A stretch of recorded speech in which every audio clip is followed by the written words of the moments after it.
سورہ ابراہیم. سورہ ابراہیم کا تعارف. مقام نزول. سورہ ابراہیم مکہ مکرمہ میں نازل ہوئی، البتہ اس کی یہ آیت الم تر الی الذین بدلوا نعمت اللہ کفرا، اور اس کے بعد والی آیت مکہ مکرمہ میں نازل نہیں ہوئی. رکوع اور آیات کی تعداد. اس صورت میں 7 رکوع اور 52 آیتیں ہیں. ابراہیم نام رکھنے کی وجہ. اس صورت کی آیت نمبر 35 تا 41 میں حضرت ابراہیم علیہ السلام کی اطاعت الہی کے حسین واقعے اور آپ کی دعاؤں کو بیان کیا گیا ہے. اس مناسبت سے اس سورت کا نام سورہ ابراہیم رکھا گیا. سورہ ابراہیم کے مضامین. اس سورت کا مرکزی مضمون یہ ہے کہ اس میں اللہ تعالیٰ پر، اس کے رسولوں پر مرنے کے بعد دوبارہ زندہ کیے جانے اور اعمال کی جزا ملنے پر ایمان لانے کو دلائل کے ساتھ ثابت کیا گیا، اور یہ بتایا گیا ہے کہ حقیقی معبود وہ ہے جس نے آسمانوں اور زمین کو پیدا کیا اور پوری کائنات میں اس کے علاوہ کوئی معبود نہیں ہے. اس کے علاوہ اس صورت میں یہ مضامین بیان کیے گئے ہیں. نمبر 1، کفار کی مذمت بیان کی گئی اور کفر کرنے پر انہیں شدید عذاب کی وعید سنائی گئی، اور مسلمانوں سے ان کے نیک اعمال کے بدلے جنت دینے کا وعدہ کیا گیا. نمبر 2، حضرت نوح علیہ السلام، حضرت ہود علیہ السلام، حضرت صالح علیہ السلام اور ان کے بعد والے انبیاء کرام علیہ الصلوۃ والسلام اور ان کی قوموں کے واقعات بیان کر کے تاجدار رسالت صلی اللہ علیہ وسلم کو تسلی دی گئی اور ان قوموں پر نازل ہونے والے عذابات سے کفار مکہ کو ڈرایا گیا. نمبر 3، خانہ کعبہ کی تعمیر کے بعد حضرت ابراہیم علیہ الصلوۃ والسلام نے مکہ والوں کے لیے امن اور رزق کی، لوگوں کے دل خانہ کعبہ کی طرف مائل ہونے کی، اپنی اولاد کے بتوں کی پوجا سے بچنے کی، اپنی اولاد کو نماز قائم کرنے کی توفیق دینے کی، اپنے والدین اور مسلمانوں کی مغفرت کی جو دعائیں مانگی وہ بیان کی گئیں. نمبر 4، ایمان اور کلمہ حق کی مثال پاک درخت سے، جبکہ گمراہی اور کلمہ باطل کی مثال خبیث درخت سے بیان کی گئی. نمبر 5، قیامت کی ہولناکیاں بیان کر کے نصیحت کی گئی اور ظالموں کے لیے مختلف قسم کے عذابات بیان کر کے انہیں ڈرایا گیا. نمبر 6، قیامت کے دن تک عذاب مؤخر کرنے کی حکمت بیان کی گئی. سورہ رات کے ساتھ مناسبت. سورہ ابراہیم کی اپنے سے ماقبل سورت رات کے ساتھ مناسبت یہ ہے کہ سورہ رات میں بیان کیا گیا کہ اللہ تعالیٰ نے اس قرآن کو عربی فیصلے کی صورت میں اتارا، اور سورہ ابراہیم کی پہلی آیت میں قرآن پاک نازل کرنے کی حکمت بیان کی گئی کہ اسے نازل کرنے کا مقصد یہ ہے کہ نبی کریم علیہ الصلوۃ والسلام لوگوں کو ان کے رب عز و جل کے حکم سے اندھیروں سے اجالے کی طرف، اس اللہ عز و جل کے راستے کی طرف نکالیں جو عزت والا اور سب خوبیوں والا ہے. بسم اللہ الرحمن الرحیم.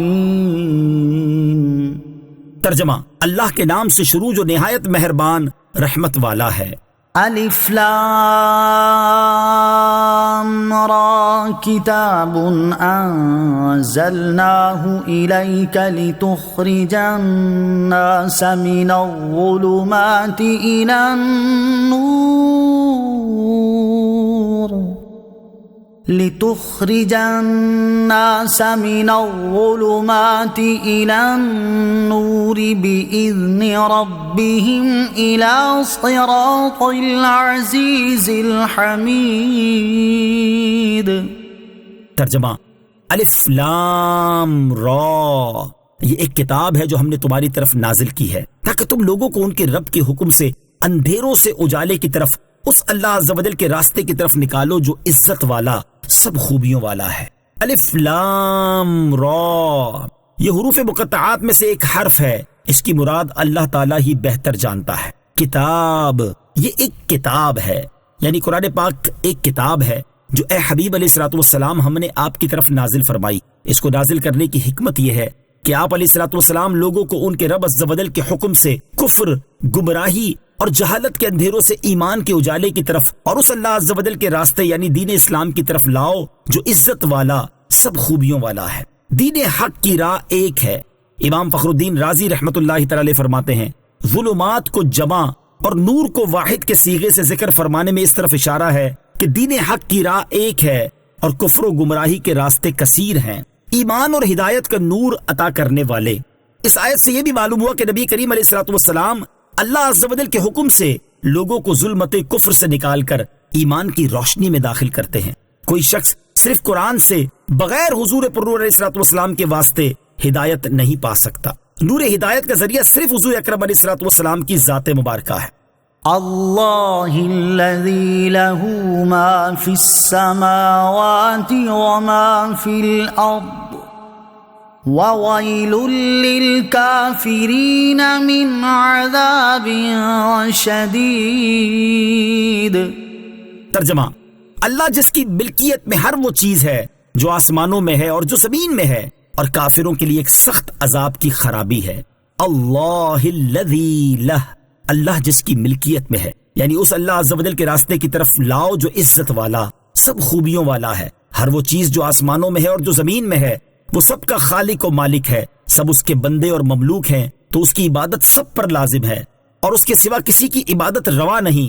اور جنہوں نے اللہ عز و جل کی عبادت چھوڑ کر ان بتوں کی عبادت کرنا شروع کر دی جو کسی چیز کے مالک ہی نہیں بلکہ وہ خود مملوک ہیں، تو آخرت میں ان کے لیے سخت عذاب تیار کیا گیا ہے۔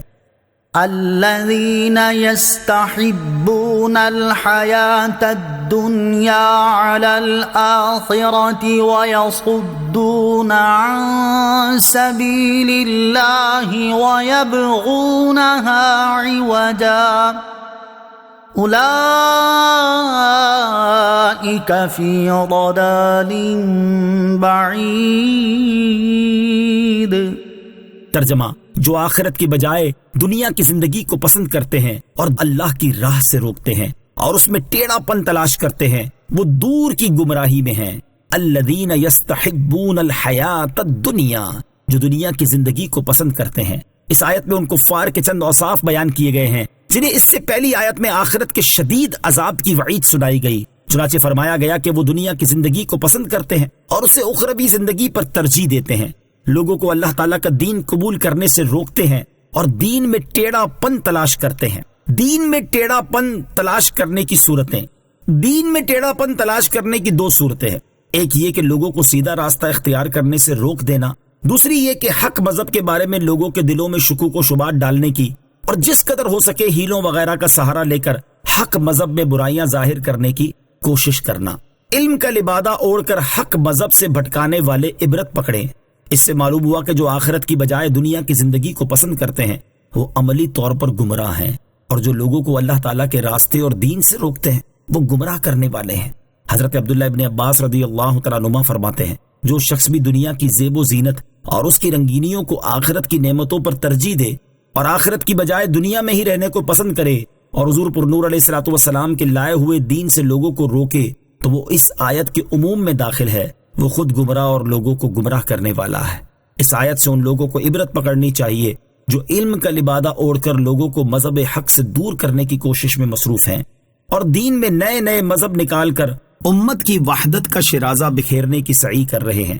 حضرت زیاد بن حدیر رضی اللہ عنہ فرماتے ہیں کہ مجھ سے حضرت عمر رضی اللہ عنہ نے فرمایا، تم جانتے ہو کہ اسلام کو کیا چیز تباہ کرے گی؟ میں نے کہا نہیں۔ ارشاد فرمایا کہ اسلام کو عالم کی لغزش، منافق کا قرآن میں جھگڑنا اور گمراہ کن سرداروں کی حکومت تباہ کرے گی۔ حضرت ابو دردہ رضی اللہ تعالیٰ عنہ سے روایت ہے، حضور اقدس علیہ الصلوۃ والسلام نے ارشاد فرمایا، مجھے اپنی امت پر سب سے زیادہ خوف قوم کے ان پیشواؤں اور سربراہوں سے ہے جو گمراہ کرنے والے ہیں۔ علامہ عبد الرؤوف مناوی رحمۃ اللہ تعالی نقل کرتے ہیں کہ سرکار دو عالم علیہ الصلوۃ والسلام اپنی امت کی اصلاح پر بہت حریص اور امت کی مستقل بھلائی کی رغبت رکھتے تھے، اس لیے آپ علیہ الصلوۃ والسلام اپنی امت پر قوم کے گمراہ کن سرداروں کی وجہ سے فکر مند رہتے تھے۔ قوم کے پیشواؤں اور سربراہوں کی گمراہی نظام کو خراب کر دیتی ہے، کیونکہ یہ لوگ قوم کے قائدین ہوتے ہیں، اور جب یہ گمراہ ہوں گے تو قوم بھی گمراہی میں مبتلا ہوگی۔ اسی طرح جب علماء میں بھی گمراہیاں ہوں گی تو عوام کا ایک بہت بڑا حصہ گمراہی کا شکار ہو جائے گا۔ اعلیٰ حضرت امام احمد رضا خان رحمۃ اللہ تعالی لکھتے ہیں، ائمہ دین فرماتے ہیں، اے گروہ علماء، اگر تم مستحبات چھوڑ کر مباحات کی طرف جھکو گے تو عوام مکروہات پر گریں گے، اگر تم مکروہ کرو گے تو عوام حرام میں پڑیں گے، اگر تم حرام کے مرتکب ہوگے تو عوام کفر میں مبتلا ہوں گے۔ یہ لکھنے کے بعد فرماتے ہیں، بھائیوں للہ اپنے اوپر رحم کرو، اپنے اوپر رحم نہیں کرنا چاہتے تو امت مصطفیٰ صلی اللہ تعالی وسلم پر رحم کرو، چرواہے کہلاتے ہو، بھیڑیے نہ بنو۔ وما ارسلنا من رسول الا بلسان قومه وما ارسلنا من رسول الا بلسان قومه ليبين لهم فَيُضِلُّ اللَّهُ مَن يَشَاءُ وَيَهْدِي مَن يَشَاءُ وَهُوَ الْعَزِيزُ الْحَكِيمُ۔ ترجمہ: اور ہم نے ہر رسول اس کی قوم کی زبان کے ساتھ ہی بھیجا تاکہ وہ انہیں واضح کر کے بتا دے، پھر اللہ گمراہ کرتا ہے جسے چاہتا ہے اور راہ دکھاتا ہے جسے چاہتا ہے، اور وہی عزت والا حکمت والا ہے۔ وَمَا أَرْسَلْنَا مِن رَّسُولٍ إِلَّا بِلِسَانِ قَوْمِهِ، اور ہم نے ہر رسول اس کی قوم کی زبان کے ساتھ ہی بھیجا، یعنی اے حبیب صلی اللہ تعالی علیہ وآلہ وسلم، ہم نے آپ سے پہلے گزشتہ امتوں میں جتنے رسول بھیجے وہ ان لوگوں کی زبان میں ہی کلام کرتے تھے تاکہ انہیں جو احکامات دیے گئے وہ ترجمے کے بغیر ہی آسانی سے اور جلدی سمجھ جائیں اور ان احکامات کے مطابق عمل کر سکیں۔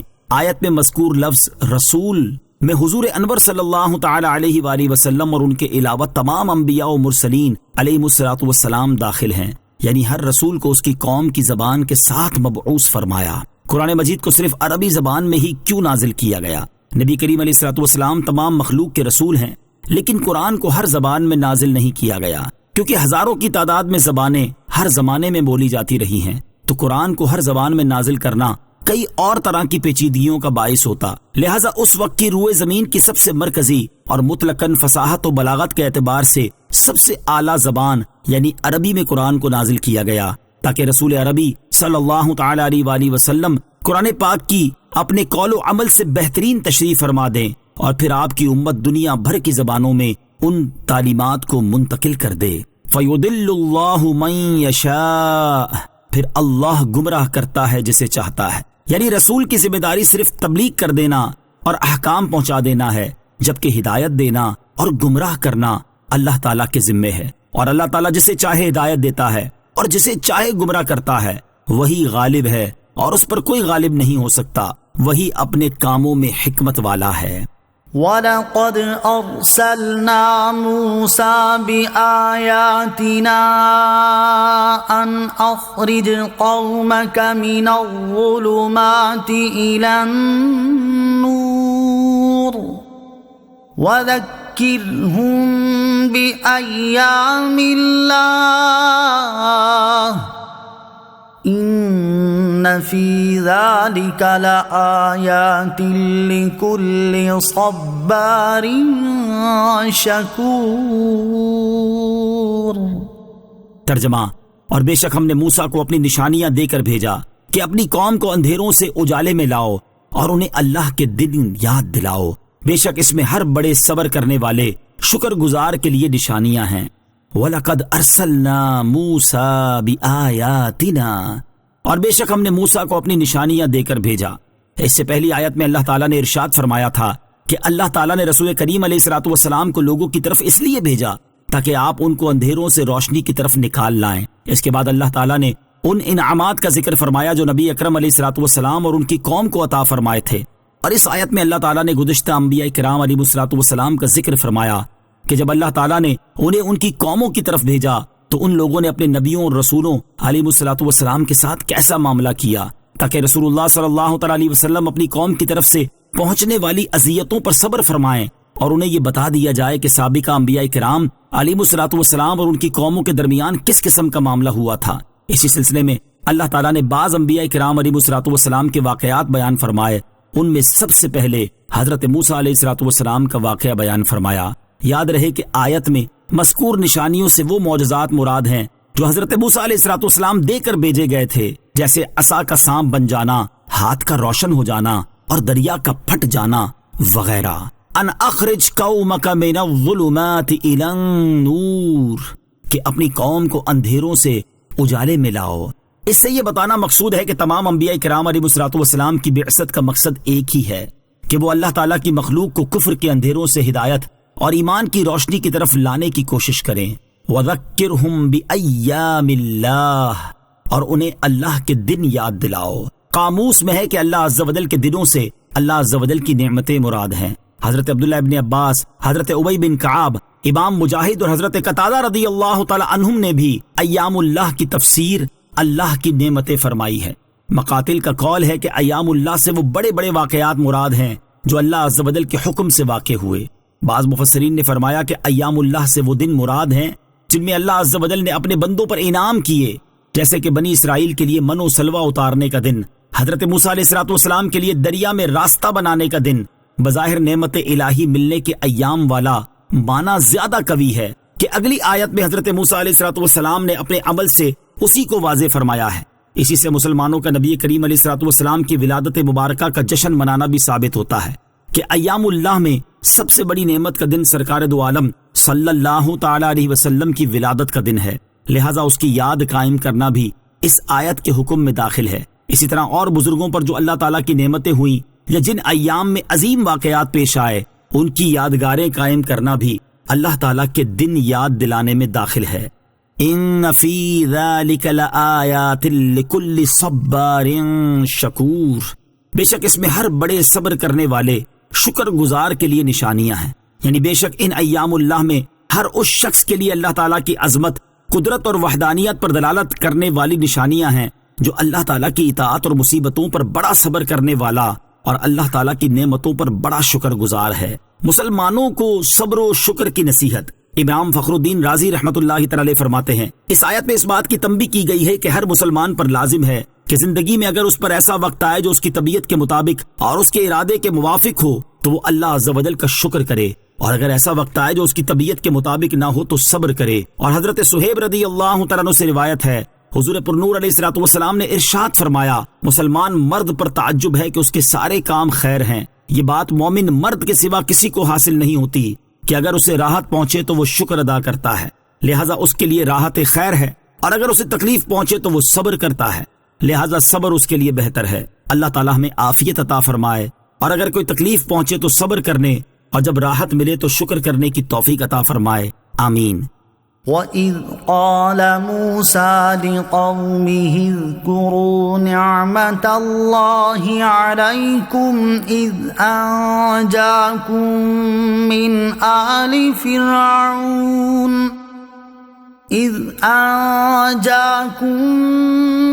آلِ فِرْعَوْنَ يَسُومُونَكُمْ سُوءَ الْعَذَابِ وَيُذَبِّحُونَ أَبْنَاءَكُمْ وَيَسْتَحْيُونَ نِسَاءَكُمْ وَفِي ذَلِكُمْ بَلَاءٌ مِّن رَّبِّكُمْ عَظِيمٌ۔ ترجمہ: اور جب موسیٰ نے اپنی قوم سے فرمایا، اپنے اوپر اللہ کا احسان یاد کرو جب اس نے تمہیں فرعونیوں سے نجات دی جو تمہیں بری سزا دیتے تھے اور تمہارے بیٹوں کو ذبح کرتے اور تمہاری بیٹیوں کو زندہ رکھتے تھے، اور اس میں تمہارے رب کی طرف سے بڑی آزمائش تھی۔ وَإِذْ قَالَ مُوسَىٰ لِقَوْمِهِ، اور جب موسیٰ نے اپنی قوم سے فرمایا، حضرت موسیٰ علیہ السلام کا اپنی قوم کو یہ ارشاد فرمانا اللہ تعالیٰ کے دن یاد دلانے کی حکم کی تعمیل ہے۔ نوٹ: یاد رہے کہ بنی اسرائیل کی فرعونیوں سے نجات کی تفصیل سورہ بقرہ کی آیت 49 کے تحت گزر چکی ہے۔ آیت وَإِذْ قَالَ مُوسَىٰ لِقَوْمِهِ سے حاصل ہونے والی معلومات۔ اس آیت سے دو باتیں معلوم ہوئیں۔ نمبر 1، مسلمانوں پر کافر اور ظالم حکمرانوں کا تسلط ہونا اللہ تعالیٰ کا دنیاوی عذاب ہمارے برے اعمال کا نتیجہ ہے، جبکہ اچھے حکمران رب تعالیٰ کی رحمت اور نیک اعمال کا نتیجہ ہیں۔ نمبر 2، کافر و ظالم کی ہلاکت، اس کی موت اللہ عز و جل کی رحمت ہے۔ جیسے علماء و صالحین کی وفات ہمارے لیے مصیبت ہے، ظالم کی موت پر خوشی کرنا اچھا ہے۔ وَإِذْ تَأَذَّنَ رَبُّكُمْ لَئِن شَكَرْتُمْ لَأَزِيدَنَّكُمْ وَلَئِن كَفَرْتُمْ إِنَّ عَذَابِي لَشَدِيدٌ۔ وَقَالَ مُوسَىٰ إِن تَكْفُرُوا أَنتُمْ وَمَن فِي الْأَرْضِ جَمِيعًا فَإِنَّ اللَّهَ لَغَنِيٌّ حَمِيدٌ۔ ترجمہ: اور یاد کرو جب تمہارے رب نے اعلان فرما دیا کہ اگر تم میرا شکر ادا کرو گے تو میں تمہیں اور زیادہ عطا کروں گا، اور اگر تم ناشکری کرو گے تو میرا عذاب سخت ہے۔ اور موسیٰ نے فرمایا، اے لوگو، اگر تم اور زمین میں جتنے لوگ ہیں سب ناشکرے ہو جاؤ تو بے شک اللہ بے پرواہ خوبیوں والا ہے۔ لئن شکرتم لازیدنکم، اگر تم میرا شکر ادا کرو گے تو میں تمہیں اور زیادہ عطا کروں گا۔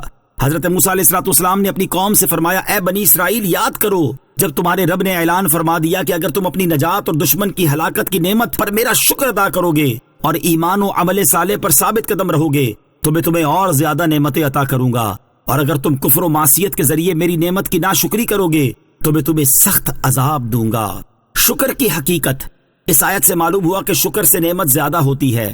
شکر کی حقیقت یہ ہے کہ نعمت دینے والے کی نعمت کا اس کی تعظیم کے ساتھ اعتراف کرے اور نفس کو اس چیز کا عادی بنائے۔ یہاں ایک باریک نکتہ یہ ہے کہ بندہ جب اللہ تعالیٰ کی نعمتوں اور اس کے طرح طرح کے فضل و کرم اور احسان کا مطالعہ کرتا ہے تو اس کے شکر میں مشغول ہوتا ہے، اس سے نعمتیں زیادہ ہوتی ہیں اور بندے کے دل میں اللہ تعالیٰ کی محبت بڑھتی چلی جاتی ہے۔ یہ مقام بہت برتر ہے، اور اس سے اعلیٰ مقام یہ ہے کہ نعمت دینے والے کی محبت یہاں تک غالب ہو جائے کہ دل کا نعمتوں کی طرف میلان باقی نہ رہے۔ یہ مقام صدیقوں کا ہے۔ شکر کی فضیلت اور ناشکری کی مذمت۔ آیت کی مناسبت سے یہاں شکر اور ناشکری سے متعلق 4 احادیث بیان کی جاتی ہیں۔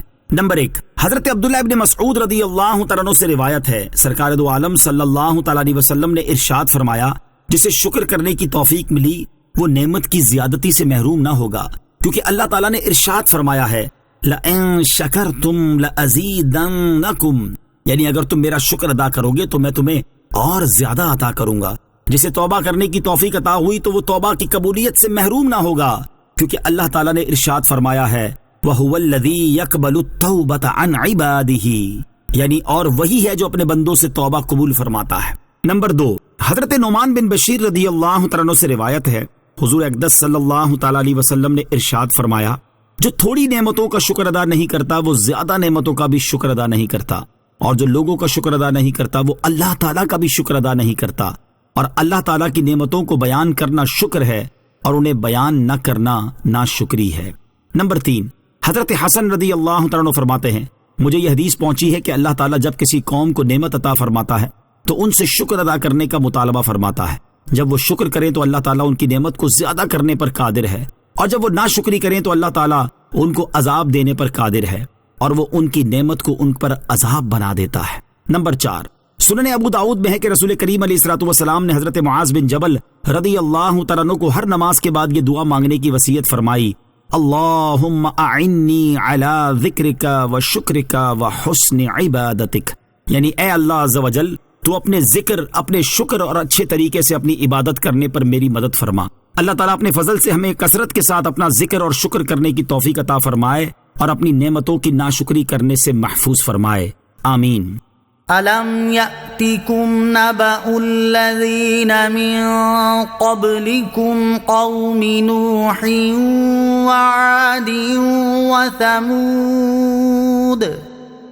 وَالَّذِينَ مِن بَعْدِهِمْ لَا يَعْلَمُهُمْ إِلَّا اللَّهُ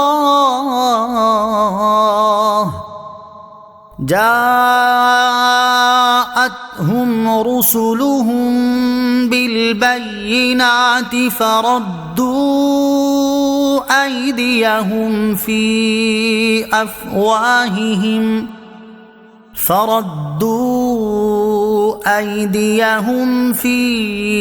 أفواههم وقالوا إنا كفرنا بما أرسلتم به وإنا لفي شك مما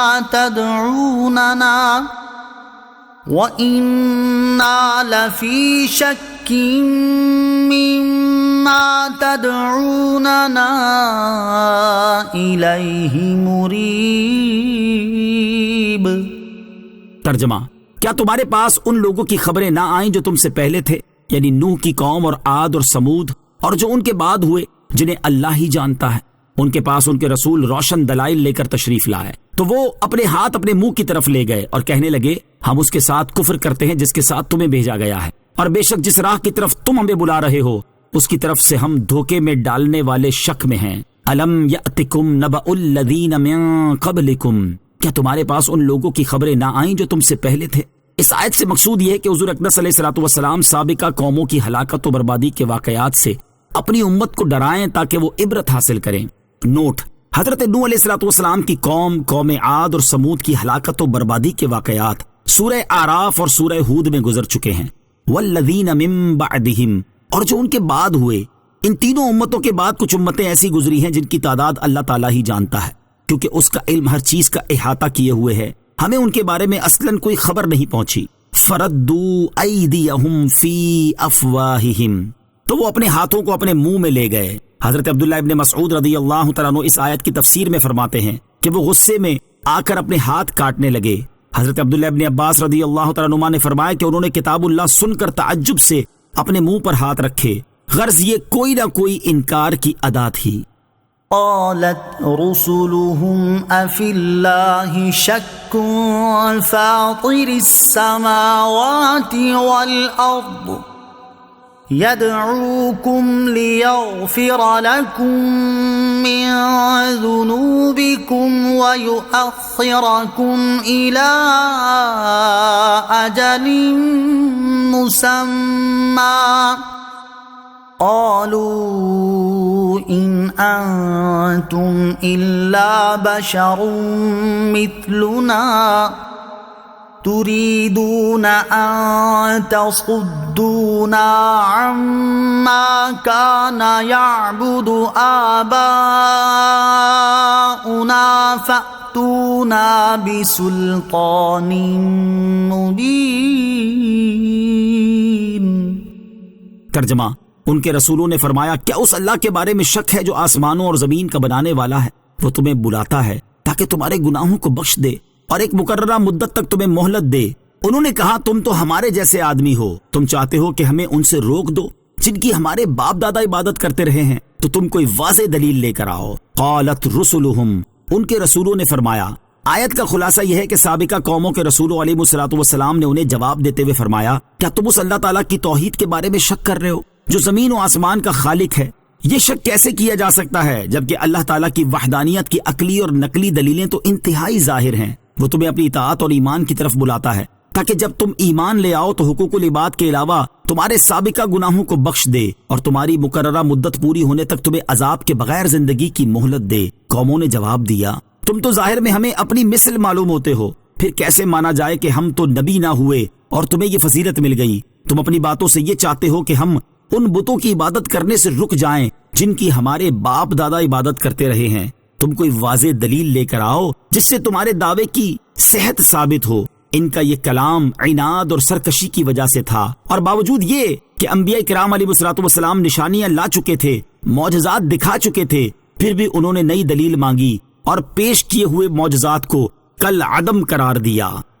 قالت لهم رسلهم إن نحن إلا بشر مثلكم ولكن الله يمن على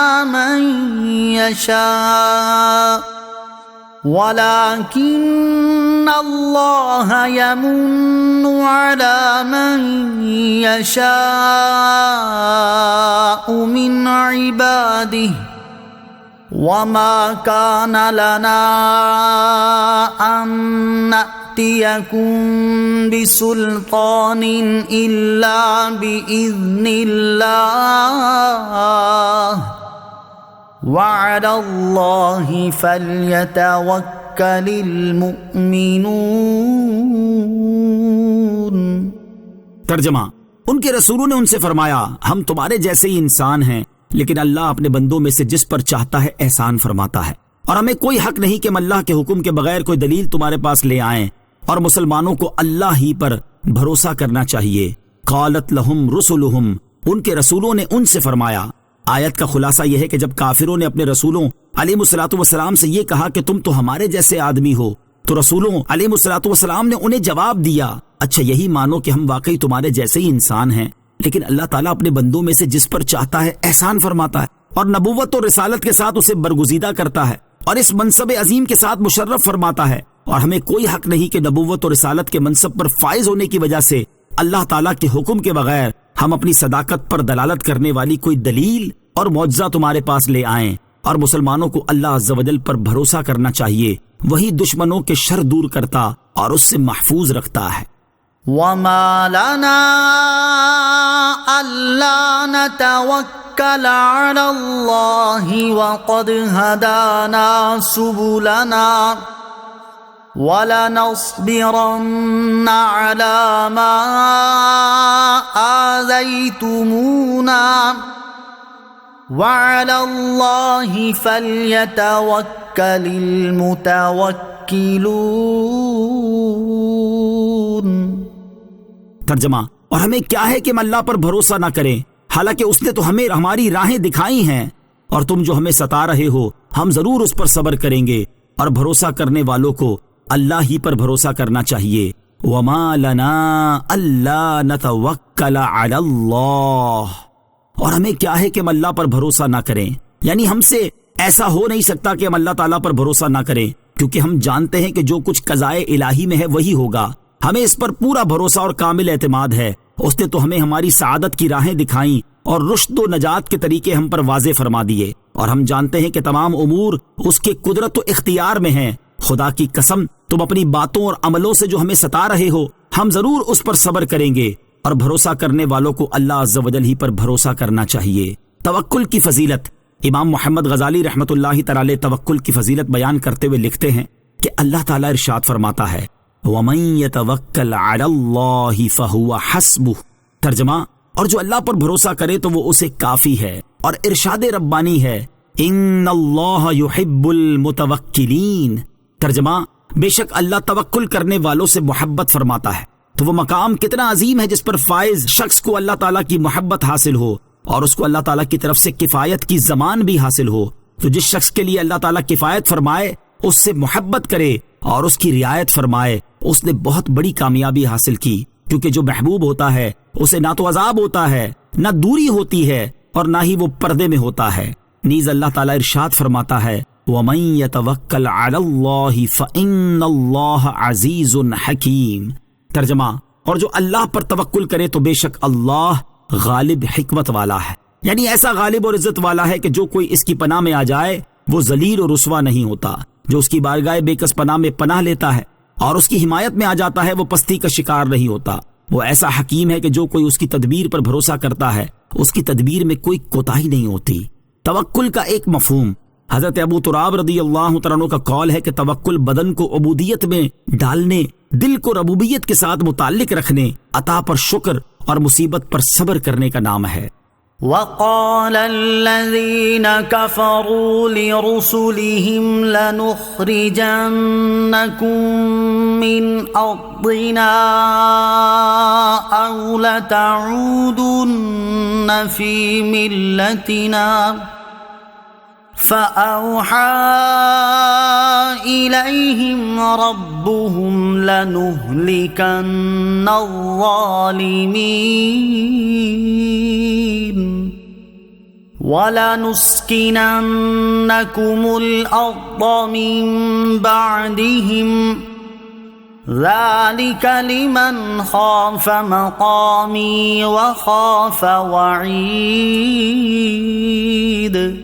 ترجمہ، اور کافروں نے اپنے رسولوں سے کہا ہم ضرور تمہیں اپنی سرزمین سے نکال دیں گے یا تم ہمارے دین میں آ جاؤ، تو ان رسولوں کی طرف ان کے رب نے وحی بھیجی کہ ہم ضرور ظالموں کو ہلاک کر دیں گے، اور ضرور ہم ان کے بعد تمہیں زمین میں اقتدار دیں گے۔ یہ اس کے لیے ہے جو میرے حضور کھڑے ہونے سے ڈرے اور میری وعید سے خوف زدہ رہے۔ وقال الذین کفروا لرسلہم، اور کافروں نے اپنے رسولوں سے کہا، یعنی کافروں نے اپنے رسولوں علیہ السلام سے کہا کہ ہم تمہیں اپنے شہروں اور اپنی سرزمین سے نکال دیں گے یا تم ہمارے دین میں آ جاؤ۔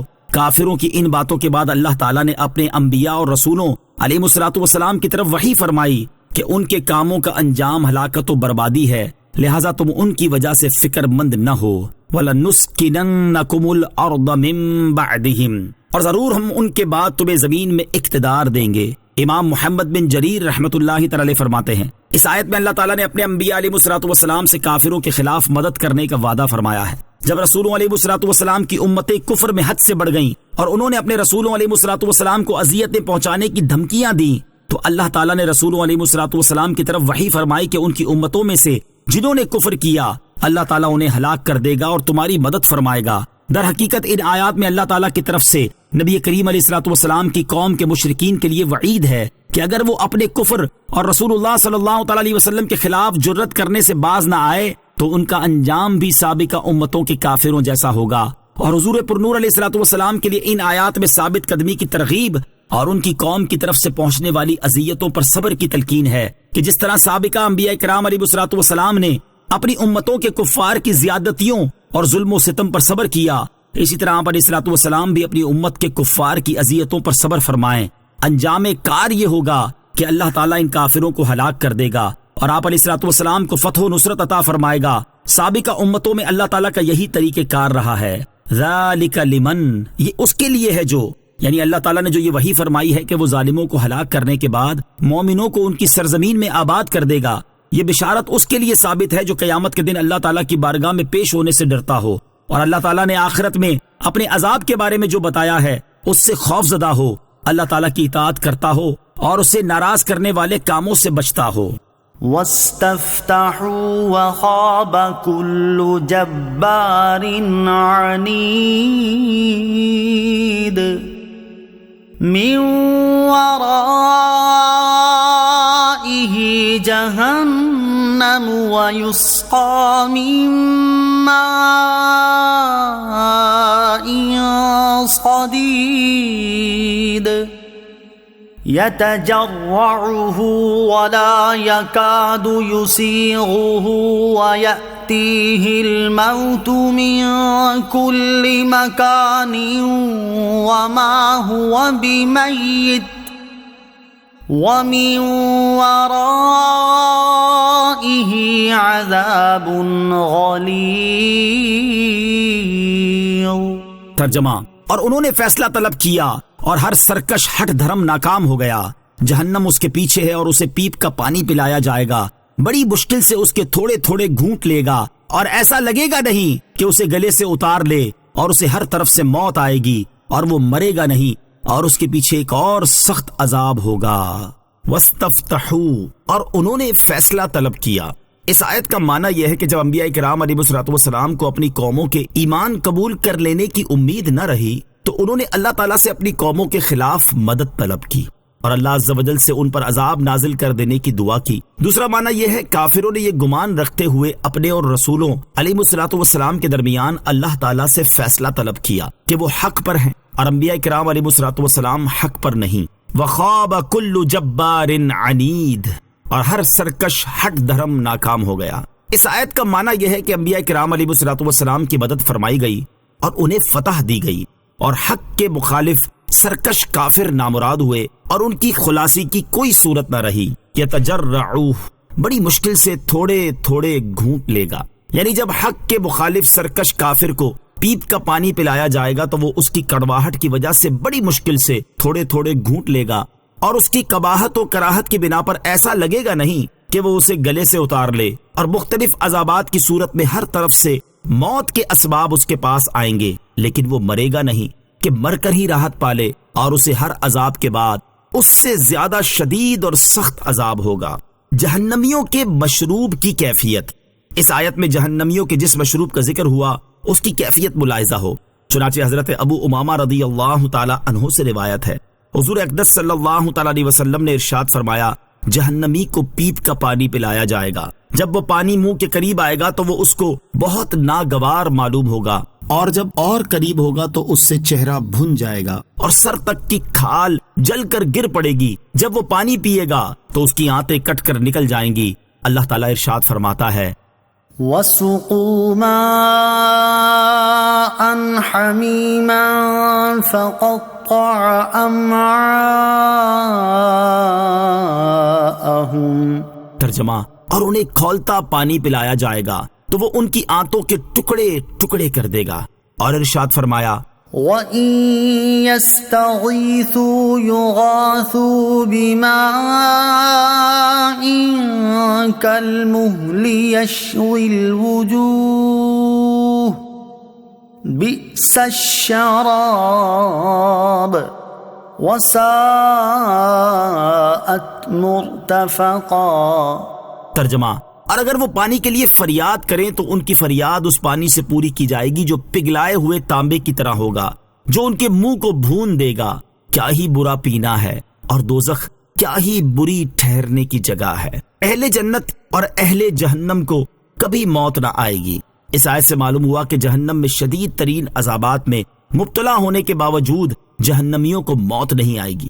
موت سے متعلق حضرت عبداللہ ابن عمر رضی اللہ تعالیٰ عنہما سے روایت ہے، نبی اکرم علیہ الصلوۃ والسلام نے ارشاد فرمایا، جب جنتی جنت میں اور جہنمی جہنم میں چلے جائیں گے تو موت کو لایا جائے گا، یہاں تک کہ اسے جنت اور جہنم کے درمیان رکھ دیا جائے گا، پھر اسے ذبح کر دیا جائے گا۔ اس کے بعد ایک اعلان کرنے والا اعلان کرے گا کہ اے اہل جنت تمہیں موت نہیں، اور اے اہل جہنم تمہیں موت نہیں۔ چنانچہ اہل جنت کی خوشی کا کوئی ٹھکانہ نہ رہے گا اور اہل جہنم کے غم کا کوئی اندازہ نہ کر سکے گا۔ نعوذ باللہ من عذاب النار ومن غضب الجبار، یعنی ہم جہنم کے عذاب اور غضب جبار سے اللہ تعالیٰ کی پناہ چاہتے ہیں۔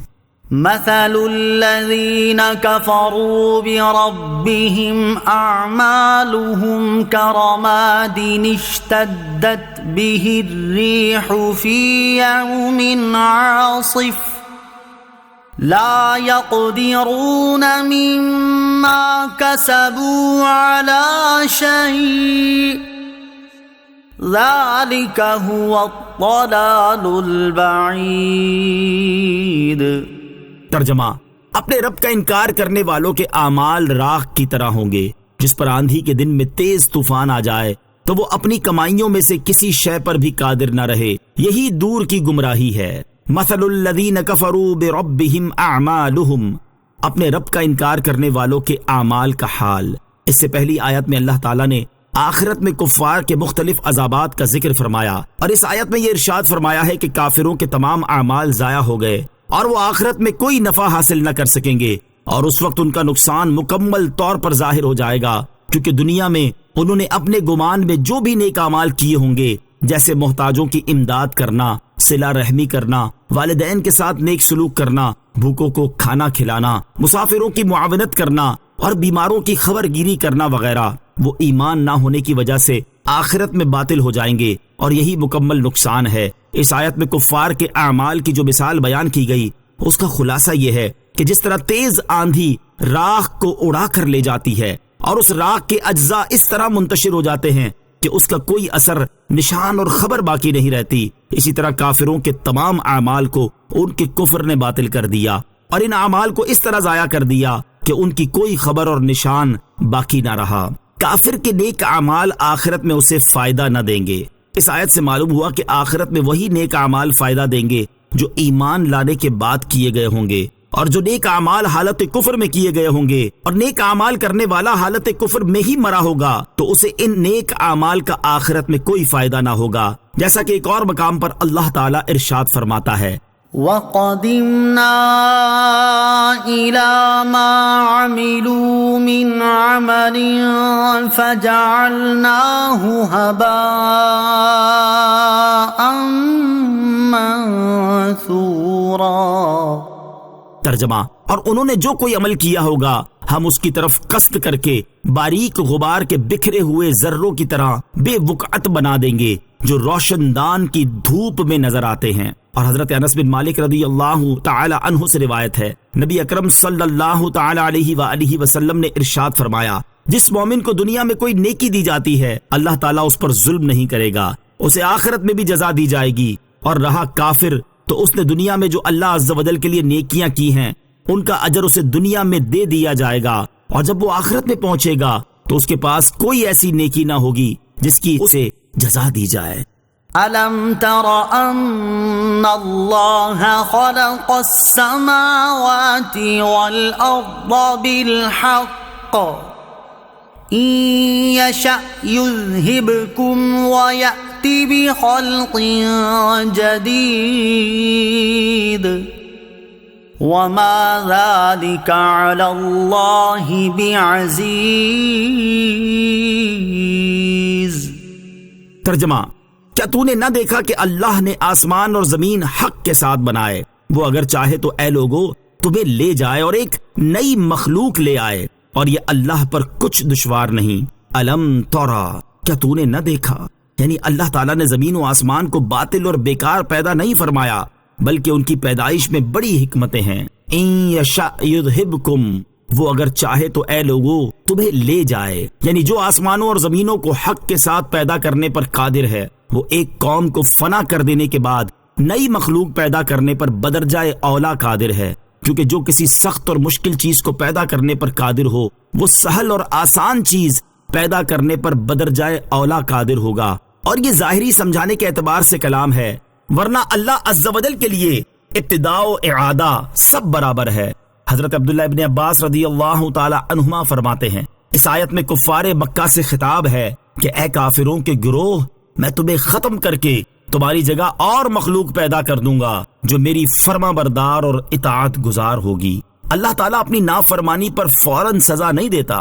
علامہ اسماعیل حقی رحمۃ اللہ تعالی علیہ فرماتے ہیں، یہ آیت مبارکہ اللہ تعالیٰ کی قدرت اور صبر کے کمال پر دلالت کرتی ہے کہ وہ گناہ گاروں کی جلد پکڑ نہیں فرماتا۔ حضرت ابو موسیٰ اشعری رضی اللہ تعالیٰ عنہ سے روایت ہے، نبی کریم علیہ الصلوۃ والسلام نے ارشاد فرمایا، کوئی شخص ایسا نہیں جو اذیت ناک بات سنے اور اللہ تعالیٰ سے زیادہ صابر ہو۔ اس کے ساتھ شرک کیا جاتا ہے اور اس کے لیے بیٹا ٹھہرایا جاتا ہے، لیکن اس کے باوجود وہ انہیں مہلت دیے رکھتا ہے اور انہیں روزی دیتا رہتا ہے۔ پھر عذاب کے مؤخر ہونے میں یہ حکمت بھی ہے کہ گناہ کرنے والا توبہ کر لے اور باطل دلیل پر اصرار کرنے والا اسے چھوڑ دے۔ اس لیے ہر عقل مند کو چاہیے کہ وہ جلد عذاب نہ ہونے کو غنیمت سمجھتے ہوئے کفر اور گناہوں سے فوراً توبہ کر لے اور ہر حال میں اللہ تعالیٰ سے ڈرتا رہے، کیونکہ وہ قہر، کبریائی اور جلالت والا ہے۔ وما ذالک، اور یہ نہیں، ارشاد فرمایا کہ یہ یعنی نئی مخلوق لانا اللہ عز و جل کے لیے کوئی مشکل نہیں، کیونکہ جو سارے جہان کو فنا کرنے اور ایجاد کرنے پر قادر ہے، اس کے لیے مخصوص لوگوں کو فنا کرنا اور پیدا کرنا کیا مشکل ہے۔ وَبَرَزُوا لِلَّهِ جَمِيعًا فَقَالَ الضُّعَفَاءُ لِلَّذِينَ اسْتَكْبَرُوا إِنَّا كُنَّا لَكُمْ تَبَعًا فَهَلْ أَنْتُمْ مُغْنُونَ عَنَّا مِنْ عَذَابِ اللَّهِ مِنْ شَيْءٍ قَالُوا لَوْ هَدَانَا اللَّهُ لَهَدَيْنَاكُمْ سواء علينا أجزعنا أم صبرنا ما لنا من محيص۔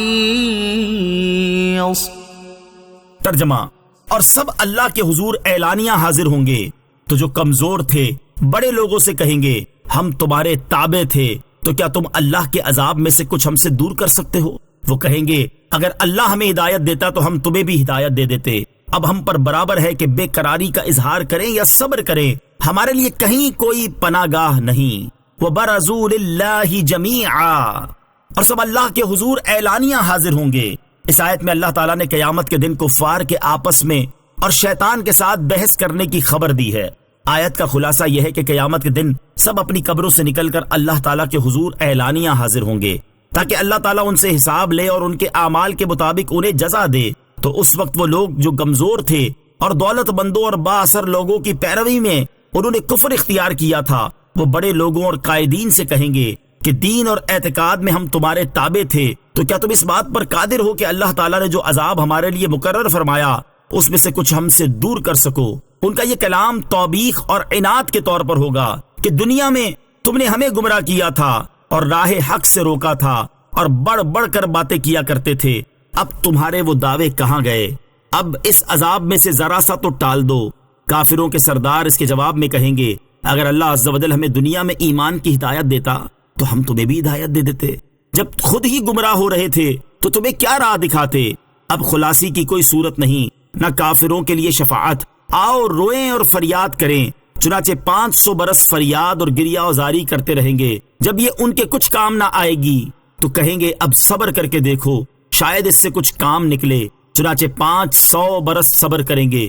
جب وہ بھی ان کے کام نہ آئے گا تو کہیں گے کہ اب ہم پر برابر ہے کہ بے قراری کا اظہار کریں یا صبر کریں، ہمارے لیے کہیں کوئی پناہ گاہ نہیں۔ وقال الشيطان لما قضي الأمر إن الله وعدكم وعد الحق ووعدتكم فأخلفتكم وما كان لي عليكم من سلطان إلا أن دعوتكم فاستجبتم لي فلا تلوموني ولوموا أنفسكم ما أنا بمصرخكم وما أنتم بمصرخي إني كفرت بما أشركتمون من قبل إن الظالمين لهم عذاب أليم۔ ترجمہ، اور جب فیصلہ ہو جائے گا تو شیطان کہے گا بے شک اللہ نے تم سے سچا وعدہ کیا تھا اور میں نے جو تم سے وعدہ کیا تھا وہ میں نے تم سے جھوٹا کیا اور مجھے تم پر کوئی زبردستی نہیں تھی مگر یہی کہ میں نے تمہیں بلایا تو تم نے میری مان لی، تو اب مجھے ملامت نہ کرو اور اپنے آپ کو ملامت کرو، نہ میں تمہاری فریاد کو پہنچ سکتا ہوں اور نہ ہی تم میری فریاد کو پہنچنے والے ہو۔ وہ جو پہلے تم نے مجھے اللہ کا شریک بنایا تھا تو میں اس شرک سے سخت بیزار ہوں، بے شک ظالموں کے لیے دردناک عذاب ہے۔ وقال الشیطان، اور شیطان کہے گا، یعنی جب مخلوق کے درمیان فیصلہ ہو جائے گا اور حساب کتاب ختم ہو جائے گا، جنتی جنت کا اور جہنمی جہنم کا حکم پا کر جنت و جہنم میں داخل ہو جائیں گے، اور جہنمی شیطان پر ملامت کریں گے اور اس کو برا کہیں گے کہ بدنصیب تو نے ہمیں گمراہ کر کے اس مصیبت میں گرفتار کیا، تو وہ جواب دے گا کہ بے شک اللہ عز و جل نے تم سے سچا وعدہ کیا تھا کہ مرنے کے بعد دوبارہ اٹھنا ہے اور آخرت میں نیکیوں اور بدیوں کا بدلہ ملے گا۔ اللہ عز و جل کا وعدہ سچا تھا اور سچا ثابت ہوا، اور میں نے جو تم سے وعدہ کیا تھا کہ نہ مرنے کے بعد اٹھنا ہے، نہ جزا، نہ جنت ہے، نہ دوزخ، وہ میں نے تم سے جھوٹا وعدہ کیا تھا اور مجھے تم پر کوئی زبردستی نہیں تھی، نہ میں نے تمہیں اپنی پیروی کرنے پر مجبور کیا تھا، یہ کہ میں نے اپنے وعدے پر تمہارے سامنے کوئی حجت و برہان پیش نہیں کی تھی، بس ہوا یہ ہے کہ میں نے تمہیں وسوسے ڈال کر گمراہی کی طرف بلایا تو تم نے میری مان لی اور حجت و برہان کے بغیر تم میرے بہکاوے میں آ گئے، حالانکہ اللہ تعالیٰ نے تم سے فرما دیا تھا کہ شیطان کے بہکاوے میں نہ آنا، اور اللہ عز و جل کے رسول علیہ الصلوۃ والسلام اس کی طرف سے دلائل لے کر تمہارے پاس آئے تھے اور انہوں نے حجتیں پیش کی تھیں اور دلائل قائم کیے تھے، تو تم پر خود لازم تھا کہ تم ان کی پیروی کرتے اور ان کے روشن دلائل اور ظاہر معجزات سے منہ نہ پھیرتے اور میری بات نہ مانتے اور میری طرف التفات نہ کرتے، مگر تم نے ایسا نہ کیا، تو اب مجھے ملامت نہ کرو کیونکہ میں دشمن ہوں اور میری دشمنی ظاہر ہے، اور دشمن سے خیر خواہی کی امید رکھنا ہی حماقت ہے۔ تم اپنے آپ کو ملامت کرو، میں تمہاری فریاد کو پہنچ سکتا ہوں اور نہ ہی تم میری فریاد کو پہنچنے والے ہو، اور وہ جو تم نے مجھے اللہ عز و جل کا اس کی عبادت میں شریک بنایا تھا تو میں اس شرک سے سخت بیزار ہوں، بے شک ظالموں کے لیے دردناک عذاب ہے۔ شیطان کی پیروی کا انجام۔ اس سے معلوم ہوا کہ دنیا میں جو لوگ اللہ تعالیٰ اور اس کے رسول صلی اللہ تعالی علیہ وآلہ وسلم کی اطاعت و فرما برداری سے منہ موڑے ہوئے ہیں اور لعین شیطان کے بہکاوے میں آ کر کفر و معصیت میں مبتلا ہو رہے ہیں، اور شیطان کی انسان دشمنی روزے روشن کی طرح واضح ہونے کے باوجود اس سے خیر خواہی کی احمقانہ امید رکھے ہوئے ہیں، تو بہت بڑے دھوکے کا شکار ہیں۔ انہیں چاہیے کہ اس آیت مبارکہ سے عبرت و نصیحت حاصل کریں اور اپنے اعمال کا محاسبہ کرتے ہوئے اپنے انجام کے بارے میں غور و فکر کریں۔ اللہ تعالیٰ ارشاد فرماتا ہے، یا ایھا الذین آمنوا ادخلوا فی السلم کافۃ ولا تتبعوا خطوات الشیطان انہ لکم عدو مبین فَإِن زَلَلْتُم مِّن بَعْدِ مَا جَاءَتْكُمُ الْبَيِّنَاتُ فاعلموا ان اللہ عزیز حکیم۔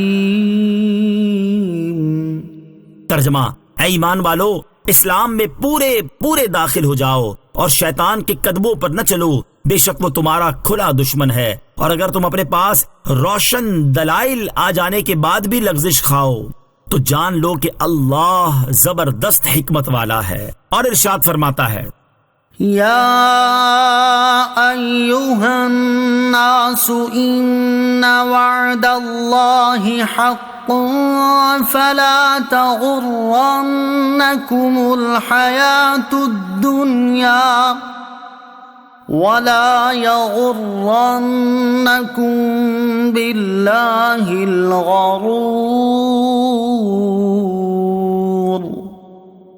ان الشیطان لکم عدو فاتخذوه عدوا انما يدعو حزبه ليكونوا من اصحاب السعیر۔ ترجمہ: اے لوگو، بے شک اللہ کا وعدہ سچا ہے، تو ہرگز دنیا کی زندگی تمہیں دھوکہ نہ دے، اور ہرگز بڑا فریبی تمہیں اللہ کے بارے میں فریب نہ دے۔ بے شک شیطان تمہارا دشمن ہے، تو تم بھی اسے دشمن سمجھو۔ وہ تو اپنے گروہ کو اسی لیے بلاتا ہے تاکہ وہ بھی دوزخیوں میں سے ہو جائیں۔ اللہ تعالیٰ سب مسلمانوں کو عقل سلیم عطا فرمائے اور انہیں اپنے اعمال کا محاسبہ کرنے اور اپنے انجام کی فکر کرنے کی توفیق عطا فرمائے۔ وَأُدْخِلَ الَّذِينَ آمَنُوا وَعَمِلُوا الصَّالِحَاتِ جَنَّاتٍ تَجْرِي مِن تَحْتِهَا الْأَنْهَارُ خَالِدِينَ فِيهَا بِإِذْنِ رَبِّهِمْ تَحِيَّتُهُمْ فِيهَا سَلَامٌ۔ ترجمہ: اور وہ جو ایمان لائے اور اچھے کام کیے وہ جنتوں میں داخل کیے جائیں گے جن کے نیچے نہریں جاری ہیں، اپنے رب کے حکم سے ہمیشہ ان میں رہیں گے، وہاں ان کی ملاقات کی دعا سلام ہے۔ الذین آمنوا، جو ایمان لائے۔ اس سے پہلی آیتوں میں اللہ تعالیٰ نے کافر اور بدکار لوگوں کے حالات تفصیل سے بیان فرمائے، اور اس آیت میں مومن اور نیکوکار لوگوں کے حالات بیان فرما رہا ہے۔ چنانچہ اس آیت میں بیان فرمایا کہ ایمان قبول کرنے اور نیک اعمال کرنے والوں کو اللہ تعالیٰ کے اذن سے جنت کی دائمی نعمتیں عطا کی جائیں گی، اور اللہ تعالیٰ کے اذن سے انہیں نعمتیں عطا ہونا بھی ان کے حق میں ایک طرح کی تعظیم ہے، اور وہ خود بھی ایک دوسرے کی تعظیم کرتے ہوئے آپس میں ایک دوسرے کو سلام کریں گے، فرشتے بھی ان کی تعظیم کرتے ہوئے انہیں سلام کریں گے، اور اللہ تعالیٰ کی طرف سے بھی انہیں سلام کہا جائے گا۔ جنت میں سلام کا معنی یہ ہے کہ وہ دنیا کی آفتوں، حسرتوں یا دنیا کی بیماریوں، دردوں، غموں اور پریشانیوں سے سلامت ہو گئے، اور دنیا کے فانی جسموں سے نکل کر جنت کے دائمی جسموں میں منتقل ہو جانا اللہ تعالیٰ کی بہت بڑی نعمت ہے۔ أَلَمْ تَرَ كَيْفَ ضَرَبَ اللَّهُ مَثَلًا كَلِمَةً طَيِّبَةً كَشَجَرَةٍ طَيِّبَةٍ أَصْلُهَا ثَابِتٌ وَفَرْعُهَا فِي السَّمَاءِ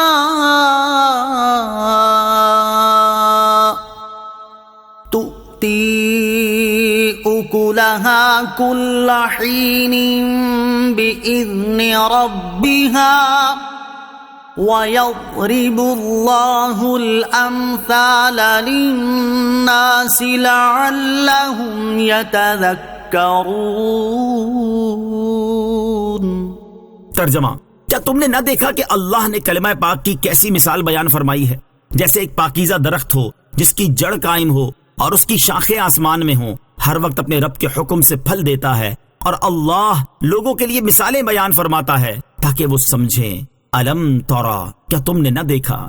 اس آیت اور اس کے بعد والی دو آیات میں اللہ تعالیٰ نے مومنین اور کفار کی دو مثالیں بیان فرمائی ہیں۔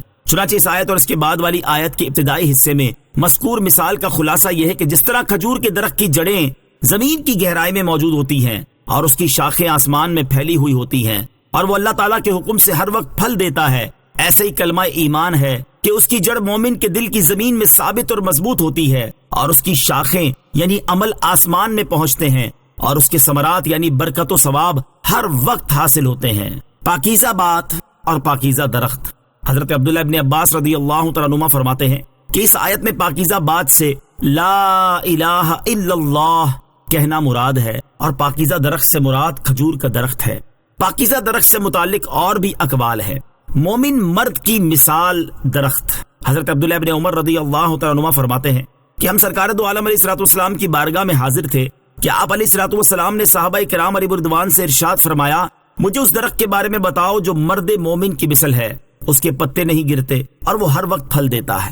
حضرت عبداللہ ابن عمر رضی اللہ تعالیٰ عنہما فرماتے ہیں کہ میرے دل میں آیا کہ وہ کھجور کا درخت ہے، لیکن جب میں نے دیکھا کہ حضرت ابوبکر صدیق اور حضرت عمر فاروق رضی اللہ تعالیٰ عنہما جیسے صحابہ خاموش ہیں تو مجھے کلام کرنا مناسب نہ لگا۔ جب صحابہ کرام نے کوئی جواب نہ دیا تو نبی پاک علیہ الصلوۃ والسلام نے ارشاد فرمایا وہ کھجور کا درخت ہے۔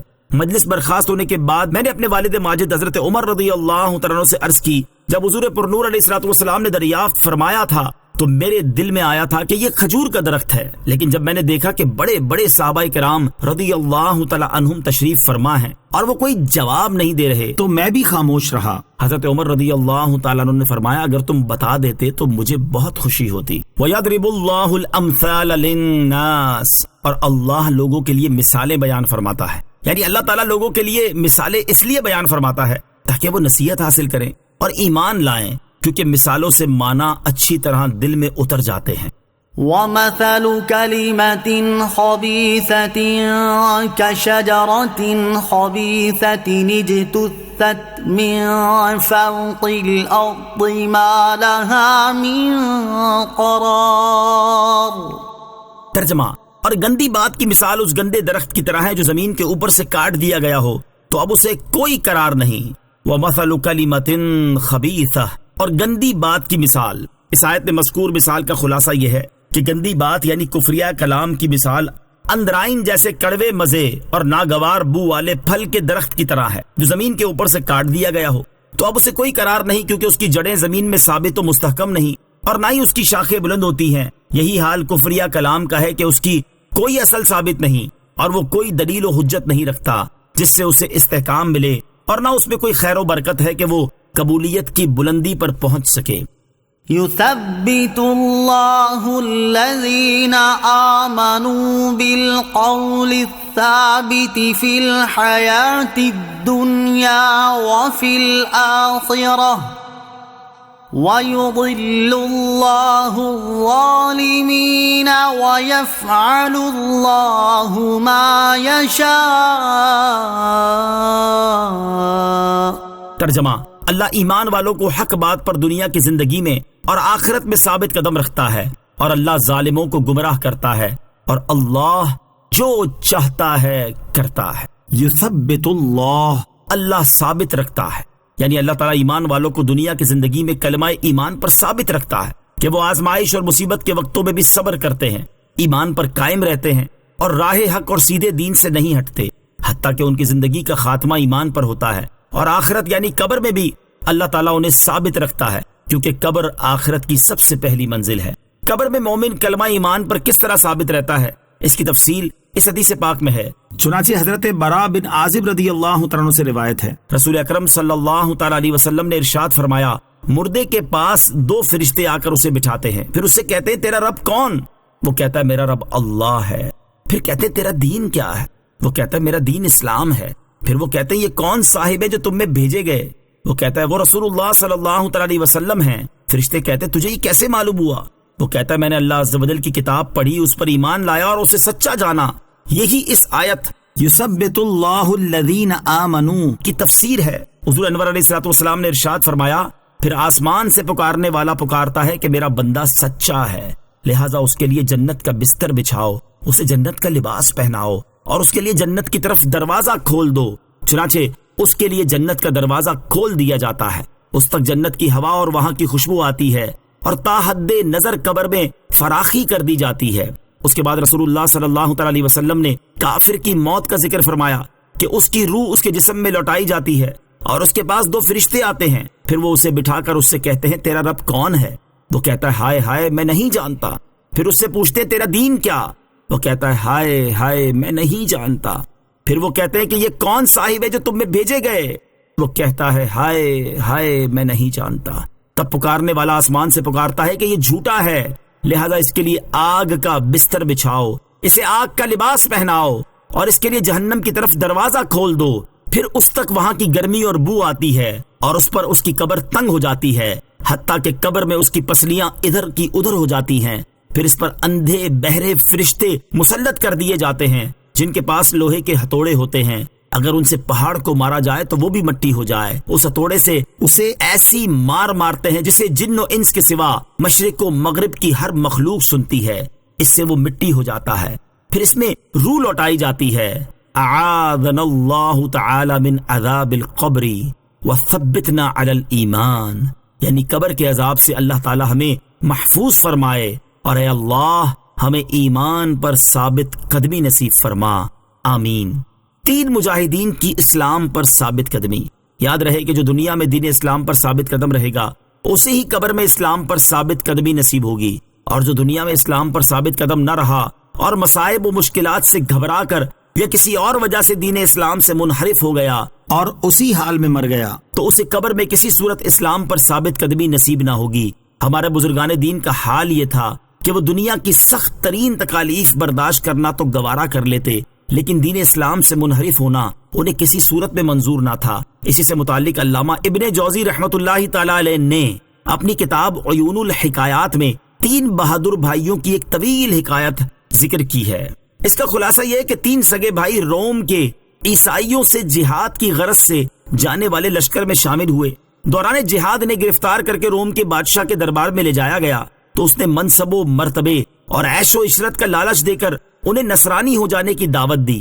بادشاہ کی دعوت سن کر انہوں نے جواب دیا، ہم اپنے دین کو کبھی بھی نہیں چھوڑ سکتے، اس دین کی خاطر سر کٹانا ہمارے لیے بہت بڑی سعادت ہے، تم ہمارے ساتھ جو چاہے کرو، انشاءاللہ عز و جل ہمارے پائے استقلال میں ذرہ برابر بھی فرق نہ آئے گا۔ یہ کہہ کر تینوں بھائی بیک وقت شاہ روم کے دربار میں کھڑے ہو کر نبی کریم علیہ الصلوۃ والسلام کی بارگاہ بے کس پناہ میں استغاثہ کرتے ہوئے یا محمدا یا محمدا یا محمدا صلی اللہ تعالی علیہ وسلم کی صدائیں بلند کرنے لگے۔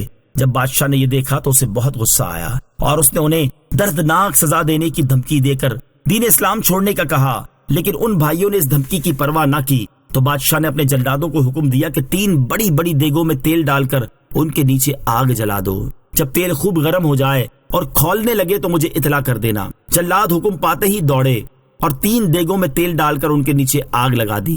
مسلسل 3 دن تک وہ دیگیں آگ پر رکھی رہیں اور ان مجاہدین کو روزانہ نصرانیت کی دعوت دی جاتی اور لالچ دیا جاتا رہا، لیکن ان کے قدم بالکل نہ ڈگمگائے۔ چوتھے دن بادشاہ نے پھر انہیں لالچ اور دھمکی دی، لیکن وہ اپنے مذموم ارادے میں کامیاب نہ ہو سکا تو اس نے بڑے بھائی کو جلتے ہوئے تیل میں ڈلوایا، پھر اس سے چھوٹے بھائی کو بھی نصرانیت قبول نہ کرنے پر جلتے ہوئے تیل میں ڈلوا دیا۔ اب سب سے چھوٹے بھائی کی باری تھی، جو کہ بڑے سکون و اطمینان کے ساتھ اپنی جگہ پر کھڑے ہوئے تھے۔ ایک گورنر نے آگے بڑھ کر بادشاہ سے کہا کہ اسے اسلام سے منحرف کرنے کی ذمہ داری میں لیتا ہوں، آپ مجھے چند دن کی مہلت دے دیں۔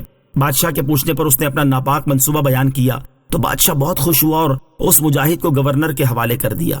چنانچہ گورنر نے گھر آ کر اپنی خوبصورت بیٹی کو یہ ذمہ داری سونپی کہ وہ اپنے حسن و شباب کے ذریعے اس نوجوان کو اپنے دامے فریب میں پھنسانے اور نصرانیت قبول کروانے کی کوشش کرے۔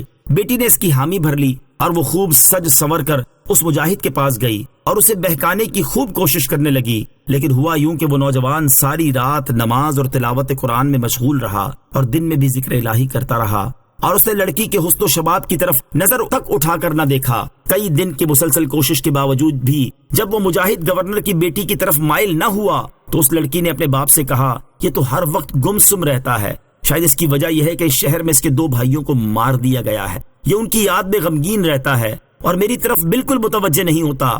اگر ایسا ہو جائے کہ ہمیں اس شہر سے کسی دوسرے شہر میں منتقل کر دیا جائے اور بادشاہ سے مزید کچھ دنوں کی مہلت لے لی جائے، پھر میں اسے ضرور اپنی طرف مائل کر لوں گی، تو نئے شہر میں جانے سے اس نوجوان کا غم کم ہو جائے گا۔ چنانچہ جب گورنر نے بادشاہ سے صورتحال بیان کی تو اس نے دونوں باتیں منظور کر لی اور انہیں دوسرے شہر میں بھیج دیا گیا۔ وہاں وہ لڑکی روزانہ نئے نئے انداز سے بناؤ سنگار کر کے نوجوان کو مائل کرنے کی کوشش کرتی رہی، لیکن اس مجاہد کے معمول میں ذرہ برابر فرق نہ آیا، حتیٰ کہ ایک رات یوں ہوا کہ وہ اس نوجوان کے پاس آئی اور کہنے لگی، میں تمہاری عبادت و ریاضت اور پاک دامنی سے بہت متاثر ہوئی ہوں اور اب میں تمہارے دین سے محبت کرنے لگی ہوں، کہ جس کی تعلیمات میں یہاں تک اچھائی ہے کہ کسی غیر عورت کو نہ دیکھا جائے تو یقیناً وہی دین حق ہے۔ میں آج اور ابھی عیسائیت سے توبہ کر کے تمہارے دین میں داخل ہوتی ہوں، مجھے کلمہ پڑھا کر اپنے دین میں داخل کر لیجئے۔ پھر اس لڑکی نے سچے دل سے عیسائیت سے توبہ کی اور کلمہ پڑھ کر مسلمان ہو گئی۔ أَلَمْ تَرَ إِلَى الَّذِينَ بَدَّلُوا نِعْمَةَ اللَّهِ كُفْرًا وَأَحَلُّوا قَوْمَهُمْ دَارَ الْبَوَارِ جَهَنَّمَ يَصْلَوْنَهَا وَبِئْسَ الْقَرَارُ۔ ترجمہ، کیا تم نے انہیں نہ دیکھا جنہوں نے اللہ کی نعمت کو ناشکری سے بدل دیا اور اپنی قوم کو تباہی کے گھر اتار ڈالا؟ جو دوزخ ہے اس میں داخل ہوں گے اور وہ کیا ہی ٹھہرنے کی بری جگہ ہے۔ الذین بدلوا نعمت اللہ کفرا، جنہوں نے اللہ کی نعمت کو ناشکری سے بدل دیا۔ اس آیت سے اللہ تعالیٰ نے کفار کے برے احوال کا ذکر فرمایا ہے۔ بخاری شریف کی حدیث میں ہے کہ جن لوگوں نے اللہ عز و جل کی نعمت کو ناشکری سے بدل دیا ان سے مراد کفار مکہ ہیں، اور وہ نعمت جس کی انہوں نے شکر گزاری نہ کی وہ اللہ عز و جل کے حبیب صلی اللہ علیہ وسلم ہیں۔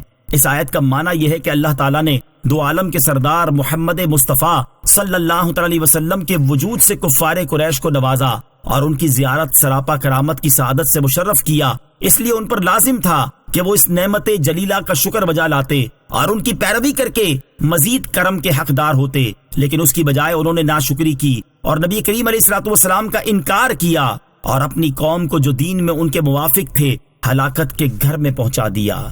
وَجَعَلُوا لِلَّهِ أَنْدَادًا لِيُضِلُّوا عَنْ سَبِيلِهِ قُلْ تَمَتَّعُوا فَإِنَّ مَصِيرَكُمْ إِلَى النَّارِ۔ ترجمہ، اور انہوں نے اللہ کے لیے برابر والے قرار دیے تاکہ اس کی راہ سے بھٹکا دیں۔ تم فرماؤ فائدہ اٹھا لو، پھر بے شک تمہیں آگ کی طرف لوٹنا ہے۔ کل تمتعوا، تم فرماؤ فائدہ اٹھا لو۔ کفار سے فرمایا گیا کہ اگرچہ تم شرک کے مرتکب ہو لیکن چند دن دنیا کی زندگی سے فائدہ اٹھا لو، پھر اس کے بعد تمہیں جہنم ہی کی طرف جانا ہے۔ سورہ ابراہیم کی آیت نمبر 28 تا 30 سے حاصل ہونے والی معلومات۔ علامہ اسماعیل حقی رحمۃ اللہ تعالی فرماتے ہیں ان آیات سے چند باتیں معلوم ہوئیں۔ نمبر 1، جس طرح شکر نعمت میں اضافے کا سبب ہے اسی طرح ناشکری زوال نعمت کا سبب ہے، اس لیے ہر ایک کو ناشکری سے بچنا چاہیے۔ نمبر 2، برا ساتھی بندے کو جہنم کی طرف کھینچ کر لے جاتا ہے اور اسے تباہی کے گھر میں اتار دیتا ہے، اس لیے ہر مخلص مسلمان کو چاہیے کہ وہ کافروں، منافقوں اور بد مذہبوں کی صحبت سے خود کو بچائے تاکہ اس کی طبیعت ان کے برے عقائد و اعمال کی طرف مائل نہ ہو۔ نمبر 3، جہنم شریر لوگوں کے ٹھہرنے کی جگہ ہے اور اس کی گرمی کی شدت ناقابل بیان ہے۔ حضرت نعمان بن بشیر رضی اللہ تعالیٰ عنہ سے روایت ہے، حضور اقدس صلی اللہ علیہ وسلم نے ارشاد فرمایا، قیامت کے دن جس جہنمی کو سب سے کم عذاب ہوگا اس کے دونوں قدموں پر 2 چنگاریاں رکھی جائیں گی جن کی وجہ سے اس کا دماغ اس طرح کھول رہا ہوگا جیسے ہانڈی یا دیگچی میں ابال آتا ہے۔ قل لعبادي الذين آمنوا يقيموا الصلاة وينفقوا مما رزقناهم سرا وعلانية من قبل أن يأتي يوم لا بيع فيه ولا خلال۔ ترجمہ، میرے ان بندوں سے فرماؤ جو ایمان لائے کہ نماز قائم رکھیں اور ہمارے دیے ہوئے میں سے کچھ ہماری راہ میں پوشیدہ اور اعلانیہ خرچ کریں اس دن کے آنے سے پہلے جس میں نہ کوئی تجارت ہوگی اور نہ دوستی۔ قل لعبادی، میرے بندوں سے فرماؤ، یعنی اے حبیب صلی اللہ تعالیٰ علیہ وسلم میرے ان بندوں سے فرما دیں جو ایمان لائے کہ فرض نمازیں ان کے تمام ارکان و شرائط کے ساتھ ادا کریں اور ہمارے دیے ہوئے رزق میں سے کچھ ہماری راہ میں پوشیدہ اور اعلانیہ اس دن کے آنے سے پہلے خرچ کریں جس میں نہ کوئی تجارت ہوگی کہ خرید و فروخت یعنی مالی معاوضے اور فدیے سے ہی کچھ نفع اٹھایا جا سکے، اور نہ دوستی کہ اس سے نفع اٹھایا جائے، بلکہ بہت سے دوست ایک دوسرے کے دشمن ہو جائیں گے۔ قیامت کے دن نفسانی دوستی فائدہ نہ دے گی۔ یاد رہے کہ اس آیت میں نفسانی اور طبعی دوستی کی نفی ہے اور ایمانی دوستی جو محبت الہی کے سبب سے ہو وہ باقی رہے گی، جیسا کہ سورہ زخرف کی آیت نمبر 67 میں ارشاد باری تعالی ہے، الأخلاء يومئذ بعضهم لبعض عدو إلا المتقين۔ ترجمہ، اس دن گہرے دوست ایک دوسرے کے دشمن ہو جائیں گے سوائے پرہیزگاروں کے۔ اللہ الذی خلق السماوات والارض وانزل من السماء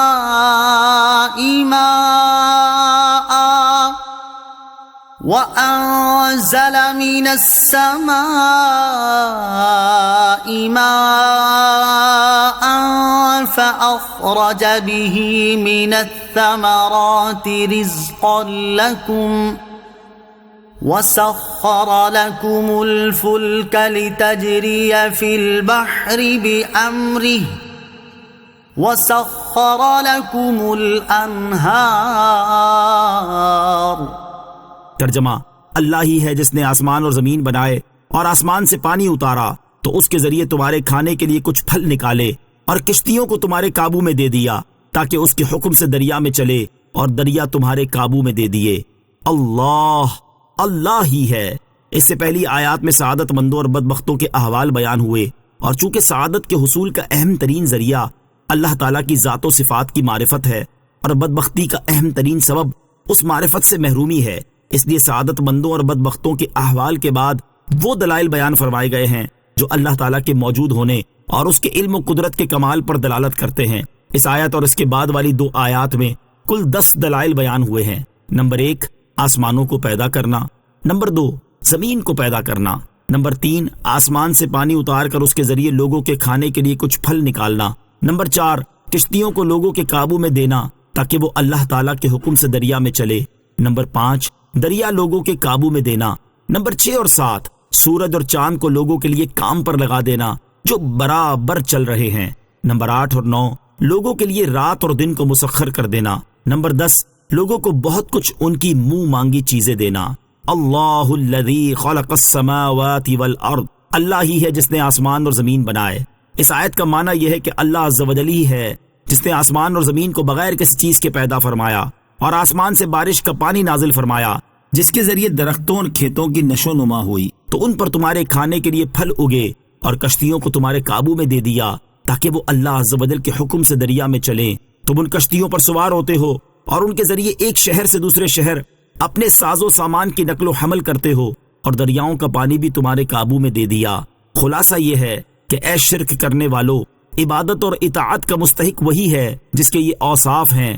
تمہارے معبود بت جو نہ اپنے آپ کو اور نہ کسی اور کو نفع نقصان پہنچانے کی قدرت رکھتے ہیں، وہ ہرگز عبادت کے لائق نہیں۔ وَسَخَّرَ لَكُمُ الشَّمْسَ وَالْقَمَرَ دَائِبَيْنِ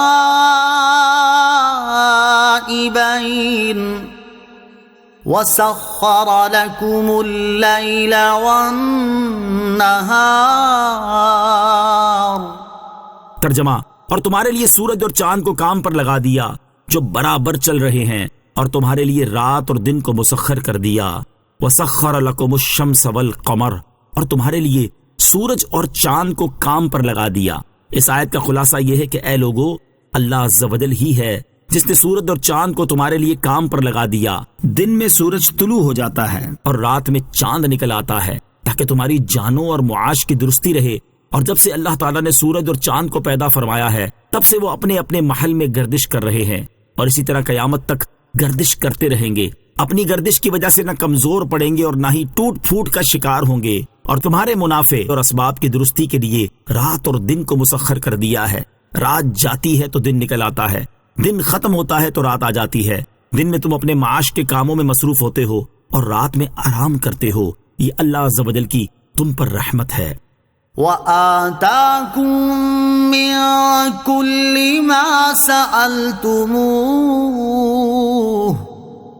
وَإِن تَعُدُّوا نِعْمَةَ اللَّهِ لَا تُحْصُوهَا إِنَّ الْإِنسَانَ لَظَلُومٌ كَفَّارٌ۔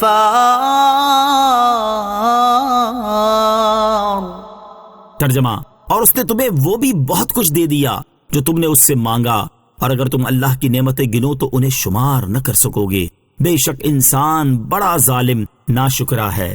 وَآتَاكُم مِّن كُلِّ مَا سَأَلْتُمُوهُ، اور اس نے تمہیں وہ بھی بہت کچھ دے دیا جو تم نے اس سے مانگا۔ اس سے پہلی آیات میں اللہ تعالیٰ نے اپنی ان عظیم ترین نعمتوں کا ذکر فرمایا جو اس نے اپنے بندوں پر فرمائیں، اور اس آیت میں یہ بیان فرمایا کہ اللہ تعالیٰ نے اپنے بندوں کو صرف یہی نعمتیں عطا نہیں کی بلکہ ان کی بے شمار منہ مانگی مرادیں بھی پوری فرمائی ہیں۔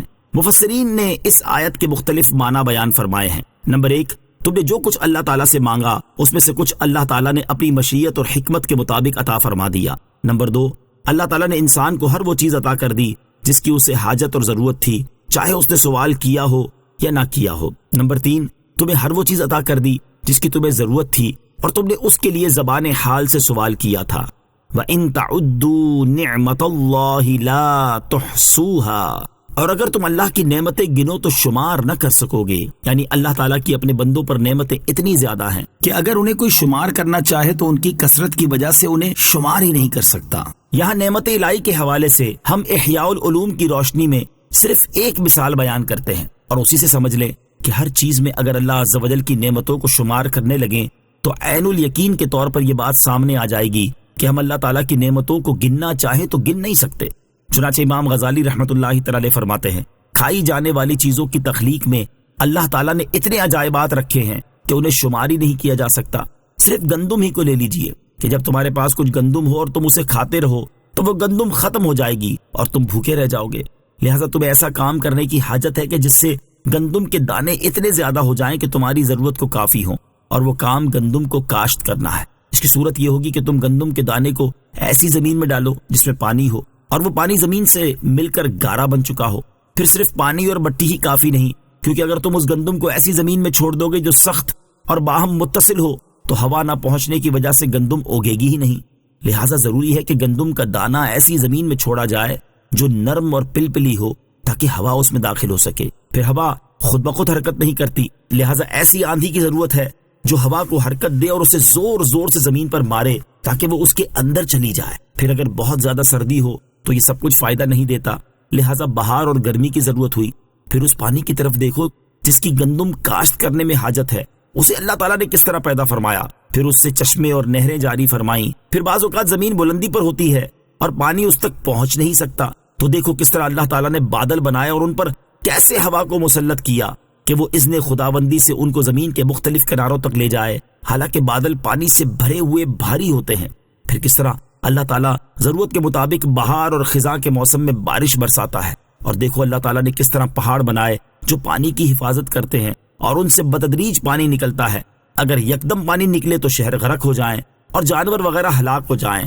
اور دیکھو کس طرح اللہ تعالیٰ نے سورج کو پیدا کیا اور اسے مسخر کیا، حالانکہ وہ زمین سے بہت دور ہے، ایک وقت میں زمین کو گرم کرتا ہے اور ایک وقت میں نہیں کرتا، تاکہ ٹھنڈک کی ضرورت ہو تو وہ ٹھنڈک دے اور گرمی کی حاجت ہو تو گرمی دے۔ اور چاند کو پیدا کیا اور اس کی خاصیت مرطوب بنانا ہے، جس طرح سورج کی خاصیت حرارت پہنچانا ہے تو وہ چاند پھلوں کو پکاتا اور رنگین کرتا ہے، اور یہ سب کچھ پیدا کرنے والے حکیم کی طرف سے مقرر کردہ ہے۔ اور آسمان کے تمام ستاروں کو کسی نہ کسی فائدے کے لیے مسخر کیا گیا ہے، جس طرح سورج کو حرارت دینے اور چاند کو رطوبت دینے کے لیے مسخر کیا گیا ہے۔ خلاصہ یہ ہے کہ ان میں سے ہر ایک میں بے شمار حکمتیں ہیں جن کا شمار کرنا انسانی طاقت سے باہر ہے۔ وَإِذْ قَالَ إِبْرَاهِيمُ رَبِّ اجْعَلْ هَذَا الْبَلَدَ آمِنًا وَاجْنُبْنِي وَبَنِيَّ أَن نَّعْبُدَ الْأَصْنَامَ۔ ترجمہ، اور یاد کرو جب ابراہیم نے عرض کی، اے میرے رب اس شہر کو امن والا بنا دے اور مجھے اور میرے بیٹوں کو بتوں کی عبادت کرنے سے بچائے رکھ۔ وَإِذْ قَالَ إِبْرَاهِيمُ، اور یاد کرو جب ابراہیم نے عرض کی۔ آیت کا خلاصہ یہ ہے کہ حضرت ابراہیم علیہ السلام نے اللہ تعالیٰ سے دعا کی کہ اے میرے رب عز و جل مکہ مکرمہ کو امن والا شہر بنا دے کہ قیامت کے قریب دنیا کے ویران ہونے کے وقت تک یہ شہر ویرانی سے محفوظ رہے یا اس شہر والے امن میں ہوں۔ مکہ مکرمہ ویران ہونے سے محفوظ ہے۔ حضرت ابراہیم علیہ السلام کی دعا قبول ہوئی اور اللہ تعالیٰ نے مکہ مکرمہ کو ویران ہونے سے محفوظ فرما دیا، اور کوئی بھی اس مقدس شہر کو ویران کرنے پر قادر نہ ہو سکا۔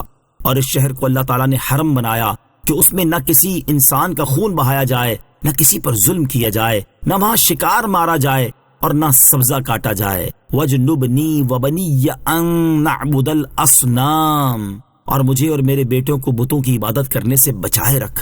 یاد رہے کہ انبیاء علیہ الصلوۃ والسلام بت پرستی اور تمام گناہوں سے معصوم ہیں۔ حضرت ابراہیم علیہ الصلوۃ والسلام کا یہ دعا کرنا بارگاہ الہی میں عاجزی اور محتاجی کے اظہار کے لیے ہے کہ باوجود یہ کہ تو نے اپنے کرم سے معصوم کیا، لیکن ہم تیرے فضل و رحمت کی طرف دست احتیاج دراز رکھتے ہیں۔ رب إنهن أضللن كثيرا من الناس فمن تبعني فإنه مني ومن عصاني فإنك غفور رحيم۔ ترجمہ: اے میرے رب، بے شک بتوں نے بہت سے لوگوں کو گمراہ کر دیا، تو جو میرے پیچھے چلے تو بے شک وہ میرا ہے، اور جو میری نافرمانی کرے تو بے شک تو بخشنے والا مہربان ہے۔ ربی، اے میرے رب۔ آیت کا خلاصہ یہ ہے کہ حضرت ابراہیم علیہ الصلوۃ والسلام نے دعا فرمائی کہ اے میرے رب عز و جل، بے شک بتوں کی وجہ سے بہت سے لوگ ہدایت اور حق کے راستے سے دور ہو گئے، حتیٰ کہ لوگ بتوں کو پوجنے لگے اور تیرے ساتھ کفر کرنے لگ گئے۔ تو جو میرے طریقے پر ہو، یعنی اطاعت و فرمانبرداری کے طریقے پر ہو، تو بے شک وہ میری سنت پر عمل پیرا ہے، اور جو میرا نافرمان ہو تو اس کا معاملہ تیرے ہی حوالے ہے۔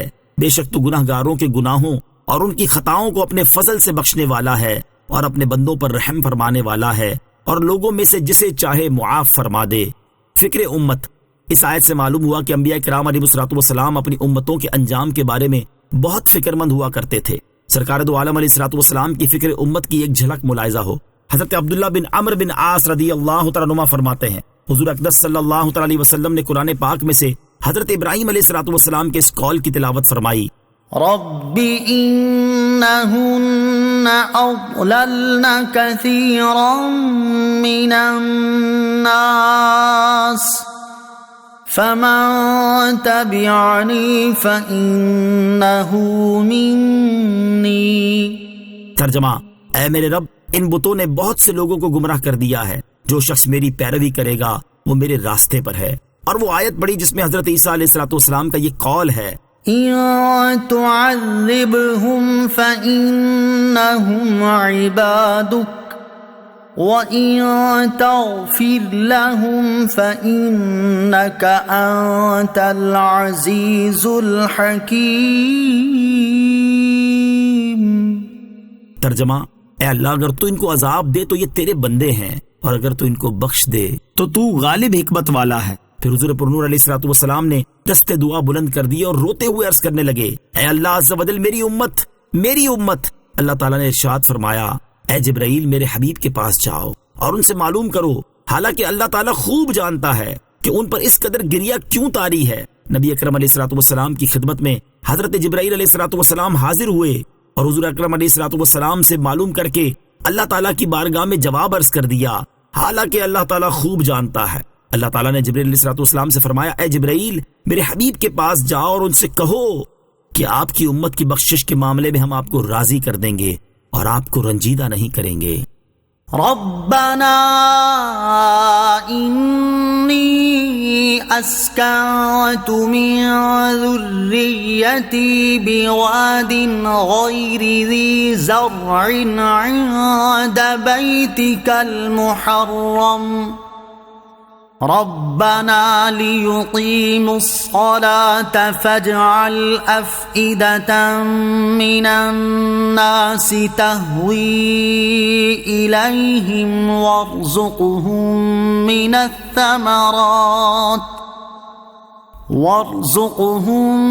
من الثمرات لعلهم يشكرون۔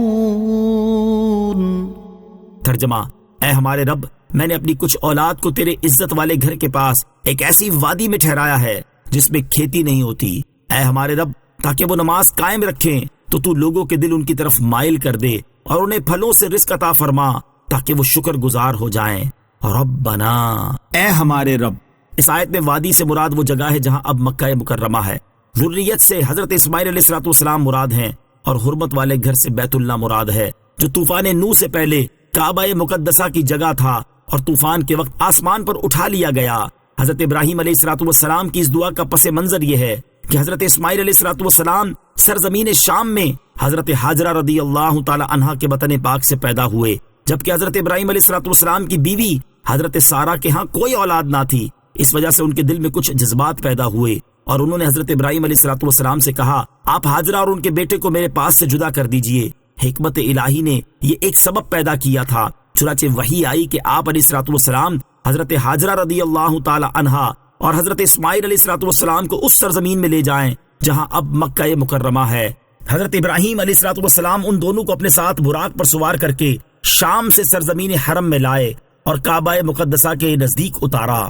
اس وقت نہ کوئی آبادی تھی، نہ کوئی چشمہ، نہ پانی۔ ایک توشہ دان میں کھجوریں اور ایک برتن میں پانی انہیں دے کر اب واپس ہوئے اور مڑ کر ان کی طرف نہ دیکھا۔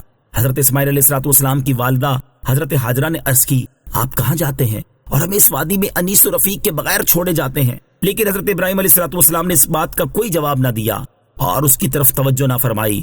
حضرت حاجرہ رضی اللہ تعالی عنہا نے چند مرتبہ یہی عرض کیا اور جواب نہ پایا تو کہا کہ کیا اللہ تعالیٰ نے آپ کو اس کا حکم دیا ہے؟ حضرت ابراہیم علیہ السلام نے فرمایا ہاں۔ یہ سن کر انہیں اطمینان ہو گیا۔ حضرت ابراہیم علیہ السلام تشریف لے گئے اور انہوں نے بارگاہ الہی میں ہاتھ اٹھا کر یہ دعا کی جو آیت میں مذکور ہے۔ حضرت حاجرہ رضی اللہ تعالی عنہا اپنے فرزند حضرت اسماعیل علیہ السلام کو دودھ پلانے لگیں۔ جب ان کے پاس موجود پانی ختم ہو گیا اور پیاس کی شدت ہوئی اور صاحبزادے کا حلق شریف بھی پیاس سے خشک ہو گیا تو آپ رضی اللہ تعالی عنہا پانی کی جستجو یا آبادی کی تلاش میں صفا و مروہ کے درمیان دوڑی۔ ایسا 7 مرتبہ ہوا، یہاں تک کہ فرشتے کے پر مارنے سے یا حضرت اسماعیل علیہ السلام کے قدم مبارک سے اس خشک زمین میں ایک چشمہ زمزم نمودار ہوا۔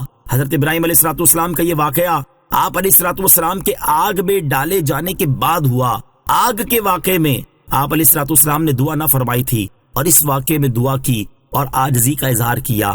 اللہ تعالیٰ کی کارسازی پر اعتماد کر کے دعا نہ کرنا بھی توکل اور بہتر ہے، لیکن مقام دعا اس سے بھی افضل ہے۔ تو حضرت ابراہیم علیہ السلام کا اس دوسرے واقعے میں دعا فرمانا اس لیے ہے کہ آپ مدارج کمال میں دم بدم ترقی پر ہیں۔ ربنا لیقیموا الصلاۃ، اے میرے رب تاکہ وہ نماز قائم رکھیں، یعنی اے میرے رب عز و جل، میں نے اپنی اولاد کو ناقابل زراعت وادی میں اس لیے ٹھہرایا تاکہ حضرت اسماعیل علیہ السلام اور ان کی اولاد اس وادی میں تیرے ذکر اور تیری عبادت میں مشغول ہوں اور تیرے بیت حرام کے پاس نماز قائم کریں۔ اے اللہ عز و جل، تو لوگوں کے دل ان کی طرف مائل کر دے تاکہ وہ اس وادی کے اطراف اور دیگر شہروں سے یہاں آئیں اور ان کے دل اس پاکیزہ مکان کی زیارت کے شوق میں کھنچیں۔ اس میں ایمانداروں کے لیے دعا ہے کہ انہیں بیت اللہ کا حج میسر آئے، اور اپنے یہاں رہنے والی اولاد کے لیے یہ دعا ہے کہ وہ زیارت کے لیے آنے والوں سے فائدہ حاصل کرتے رہیں۔ غرض یہ دعا دینی دنیاوی دونوں طرح کی برکات پر مشتمل ہے۔ حضرت ابراہیم علیہ السلام کی دعا قبول ہوئی اور قبیلہ جرہم نے اس طرف سے گزرتے ہوئے ایک پرندہ دیکھا۔ انہیں تعجب ہوا کہ بیابان میں پرندہ کیسا، شاید کہیں چشمہ نمودار ہوا ہے۔ جستجو کی تو دیکھا زمزم شریف میں پانی ہے۔ یہ دیکھ کر ان لوگوں نے حضرت حاجرہ رضی اللہ تعالی عنہا سے وہاں بسنے کی اجازت چاہی۔ انہوں نے اس شرط سے اجازت دی کہ پانی میں تمہارا حق نہ ہوگا۔ وہ لوگ وہاں بسے اور حضرت اسماعیل علیہ السلام جوان ہوئے تو ان لوگوں نے آپ علیہ السلام کے تقوی اور پرہیزگاری کو دیکھ کر اپنے خاندان میں آپ علیہ السلام کی شادی کر دی۔ کچھ عرصے بعد حضرت حاجرہ کا وصال ہو گیا۔ اس طرح حضرت ابراہیم علیہ السلام کی یہ دعا پوری ہوئی اور آپ نے دعا میں یہ بھی فرمایا اور انہیں پھلوں سے رزق عطا فرما تاکہ وہ شکر گزار ہو جائیں۔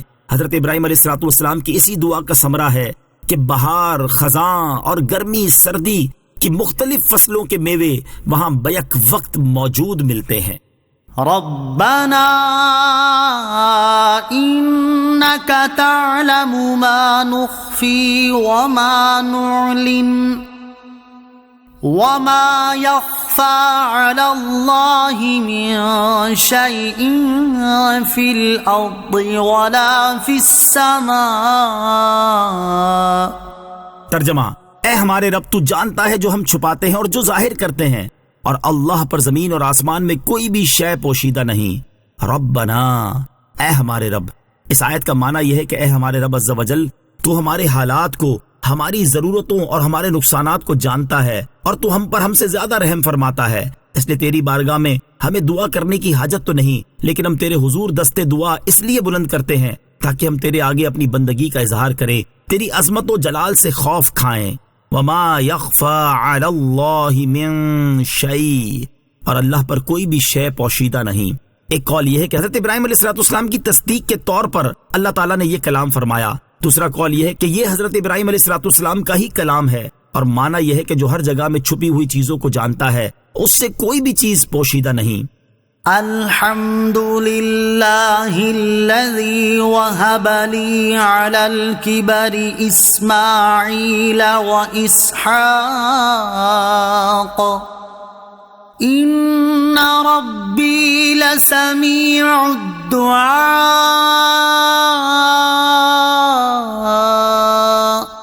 ترجمہ: تمام تعریفیں اس اللہ کے لیے ہیں جس نے مجھے بڑھاپے میں اسماعیل و اسحاق دیے، بے شک میرا رب دعا سننے والا ہے۔ الحمدللہ، تمام تعریفیں اللہ کے لیے ہیں۔ حضرت ابراہیم علیہ السلام نے ایک اور فرزند کی دعا کی تھی، اللہ تعالیٰ نے قبول فرمائی تو آپ علیہ السلام نے اس کا شکر ادا کیا اور بارگاہ الہی میں عرض کیا، تمام تعریفیں اس اللہ تعالیٰ کے لیے ہیں جس نے مجھے بڑھاپے کے باوجود حضرت اسماعیل اور حضرت اسحاق علیہ السلام دیے، بے شک میرا رب عز و جل میری دعا قبول فرمانے والا ہے۔ حضرت اسماعیل کی ولادت اس وقت ہوئی جب حضرت ابراہیم علیہ السلام کی عمر مبارک 99 برس ہو چکی تھی، اور حضرت اسحاق علیہ السلام کی ولادت اس وقت ہوئی جب حضرت ابراہیم علیہ السلام کی عمر مبارک 112 برس ہو چکی تھی۔ بیٹیوں کی پرورش کے فضائل۔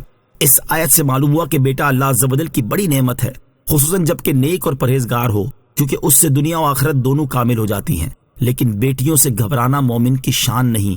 ترغیب کے لیے بیٹیوں کی پرورش کے 2 فضائل ملاحظہ ہوں۔ نمبر 1، حضرت عبداللہ ابن عباس رضی اللہ تعالیٰ عنہما سے روایت ہے، رسول کریم علیہ السلام نے ارشاد فرمایا، جس شخص کی بیٹی ہو پھر نہ تو اسے زندہ دفن کیا اور نہ اسے ذلیل کیا اور نہ اس پر اپنے بیٹے کو ترجیح دی، تو اللہ تعالیٰ اسے جنت میں داخل کرے گا۔ نمبر 2، حضرت عبداللہ ابن عباس رضی اللہ تعالیٰ عنہما سے روایت ہے، رسول اللہ صلی اللہ تعالیٰ علیہ وسلم نے ارشاد فرمایا، جو 3 بیٹیوں یا 3 بہنوں کی پرورش کرے کہ انہیں ادب سکھائے، ان پر مہربانی کرے حتیٰ کہ اللہ تعالیٰ انہیں بے نیاز کر دے، تو اللہ عز و جل اس کے لیے جنت واجب کر دیتا ہے۔ ایک شخص نے عرض کی، یا رسول اللہ صلی اللہ تعالیٰ علیہ وسلم، کیا 2 بیٹیوں یا بہنوں کی پرورش کرنے والے کو یہ ثواب ملے گا؟ ارشاد فرمایا، ہاں، 2 بیٹیوں یا بہنوں کی پرورش کرنے پر بھی یہی ثواب ہے۔ حضرت عبداللہ ابن عباس رضی اللہ تعالیٰ عنہ فرماتے ہیں کہ اگر لوگ ایک بیٹی یا بہن کے بارے میں پوچھتے تو حضور اقدس علیہ السلام فرما دیتے کہ ایک بیٹی کی پرورش پر بھی یہی ثواب ہے۔ رب اجعلنی مقیم الصلاة ومن ذریتی ربنا وتقبل دعاء ربنا اغفر لی ولوالدی وللمؤمنین یوم یقوم الحساب۔ ترجمہ: اے میرے رب، مجھے اور کچھ میری اولاد کو نماز قائم کرنے والا رکھ۔ اے ہمارے رب، اور میری دعا قبول فرما۔ اے ہمارے رب، مجھے اور میرے ماں باپ کو اور سب مسلمانوں کو بخش دے جس دن حساب قائم ہوگا۔ وَمِن ذُرِّيَّتِي، اور کچھ میری اولاد کو۔ حضرت ابراہیم علیہ السلام کو چونکہ بعض افراد کے بارے میں اللہ تعالیٰ کے بتانے سے معلوم ہو چکا تھا کہ وہ کافر ہوں گے، اس لیے آپ علیہ السلام نے اپنی بعض اولاد کے لیے نمازوں کی پابندی اور محافظت کی دعا کی۔ وَلِوَالِدَيَّ، اور میرے ماں باپ کو۔ علماء فرماتے کہ اس آیت میں ماں باپ سے حضرت ابراہیم علیہ السلام کے حقیقی والدین مراد ہیں، اور وہ دونوں مومن تھے، اسی لیے حضرت ابراہیم علیہ السلام نے ان کے لیے دعا فرمائی۔ جبکہ سورہ توبہ کی اس آیت وما كان استغفار إبراهيم لأبيه إلا عن موعدة، ترجمہ: اور ابراہیم کا اپنے باپ کی مغفرت کی دعا کرنا صرف ایک وعدے کی وجہ سے تھا۔ اس میں باپ سے حضرت ابراہیم علیہ السلام کا چچا آزر مراد ہے، سگے والد مراد نہیں۔ دعا کے چند آداب۔ اس آیت سے دعا کے چند آداب معلوم ہوئے۔ دعا اپنی ذات سے شروع کرے۔ نمبر 2، ماں باپ کو دعا میں شامل رکھا کرے۔ نمبر 3، ہر مسلمان کے حق میں دعائے خیر کرے۔ نمبر 4، آخرت کی دعا ضرور مانگے، صرف دنیا کی حاجات پر قناعت نہ کرے۔ وَلَا تَحْسَبَنَّ اللَّهَ غَافِلًا عَمَّا يَعْمَلُ الظَّالِمُونَ إِنَّمَا إنما يؤخرهم ليوم تشخص فيه الأبصار. ترجمہ: اور اے سننے والے، ہرگز اللہ کو ان کاموں سے بے خبر نہ سمجھنا جو ظالم کر رہے ہیں. اللہ انہیں صرف ایک ایسے دن کے لیے ڈھیل دے رہا ہے جس میں آنکھیں کھلی کی کھلی رہ جائیں گی. وَلَا تَحْسَبَنَّ اللَّهَ غَافِلًا، اور ہرگز اللہ کو بے خبر نہ سمجھنا. اس آیت میں ہر مظلوم کے لیے تسلی اور ہر ظالم کے لیے وعید ہے. نیز اس آیت میں ایک مشہور مقولے کی تائید بھی ہے کہ خدا کے ہاں دیر ہے اندھیر نہیں. آیت کا معنی یہ ہے کہ اے سننے والے، تم یہ نہ سمجھنا کہ اللہ تعالیٰ ظلم کرنے والوں کو سزا نہیں دے گا، اور نہ ہی ظالموں سے عذاب مؤخر ہونے کی وجہ سے غمزدہ ہونا، کیونکہ اللہ تعالیٰ انہیں بغیر عذاب کے صرف ایک ایسے دن کے لیے ڈھیل دے رہا ہے جس میں دہشت کے مارے آنکھیں کھلی کی کھلی رہ جائیں گی. ظالم کے لیے وعید. یاد رہے کہ ظالموں کا اخروی عذاب تو اپنی جگہ، دنیا میں بھی اللہ تعالیٰ ظالموں کی گرفت فرماتا ہے. چنانچہ حضرت ابو موسیٰ اشعری رضی اللہ تعالیٰ عنہ سے روایت ہے، حضور اقدس علیہ الصلوۃ والسلام نے ارشاد فرمایا، بے شک اللہ تعالیٰ ظالم کو ڈھیل دیتا رہتا ہے، اور جب اس کی پکڑ فرما لیتا ہے تو پھر اسے مہلت نہیں دیتا. پھر آپ علیہ الصلوۃ والسلام نے یہ آیت تلاوت فرمائی، وَكَذَلِكَ أَخْذُ رَبِّكَ إِذَا أَخَذَ الْقُرَى وَهِيَ ظَالِمَةٌ إِنَّ أَخْذَهُ أَلِيمٌ شَدِيدٌ. ترجمہ: اور تیرے رب کی گرفت ایسی ہوتی ہے جب وہ بستیوں کو پکڑتا ہے جبکہ وہ بستی والے ظالم ہوں، بے شک اس کی پکڑ بڑی شدید دردناک ہے. مہطعین مقنعی رؤوسہم لا یرتد الیہم طرفہم وافئدتہم ہواء. ترجمہ: لوگ بے تحاشا اپنے سروں کو اٹھائے ہوئے دوڑے جا رہے ہوں گے، ان کی پلک بھی ان کی طرف نہیں لوٹ رہی ہوگی اور ان کے دل خالی ہوں گے. مہطعین، لوگ بے تحاشا دوڑتے ہوئے جا رہے ہوں گے، یعنی قیامت کے دن کی دہشت اور ہولناکی سے لوگوں کا حال یہ ہوگا کہ وہ اپنے سروں کو اٹھائے عرصۂ محشر کی طرف بلانے والے یعنی حضرت اسرافیل علیہ الصلوۃ والسلام کی طرف بے تحاشا دوڑتے جا رہے ہوں گے، اور ان کی پلک تک نہ جھپک رہی ہوگی کہ اپنے آپ کو ہی دیکھ سکیں، اور ان کے دل حیرت کی شدت اور دہشت کے مارے سوچنے سمجھنے کی صلاحیت سے خالی ہوں گے. حضرت قتادہ رضی اللہ تعالیٰ عنہ فرماتے ہیں کہ قیامت کے دن دل سینوں سے نکل کر گلوں میں آ پھنسیں گے، نہ باہر نکل سکیں گے نہ اپنی جگہ واپس جا سکیں گے. اور اس آیت کا معنی یہ ہے کہ اس دن کی دہشت اور ہولناکی کی شدت کا یہ عالم ہوگا کہ سر اوپر اٹھے ہوں گے، آنکھیں کھلی کی کھلی رہ جائیں گی اور دل اپنی جگہ پر قرار نہ پا سکیں گے. قیامت کی ہولناکیاں. اس آیت میں قیامت کی چند ہولناکیاں بیان ہوئیں، اس کی مزید ہولناکیاں سنیے.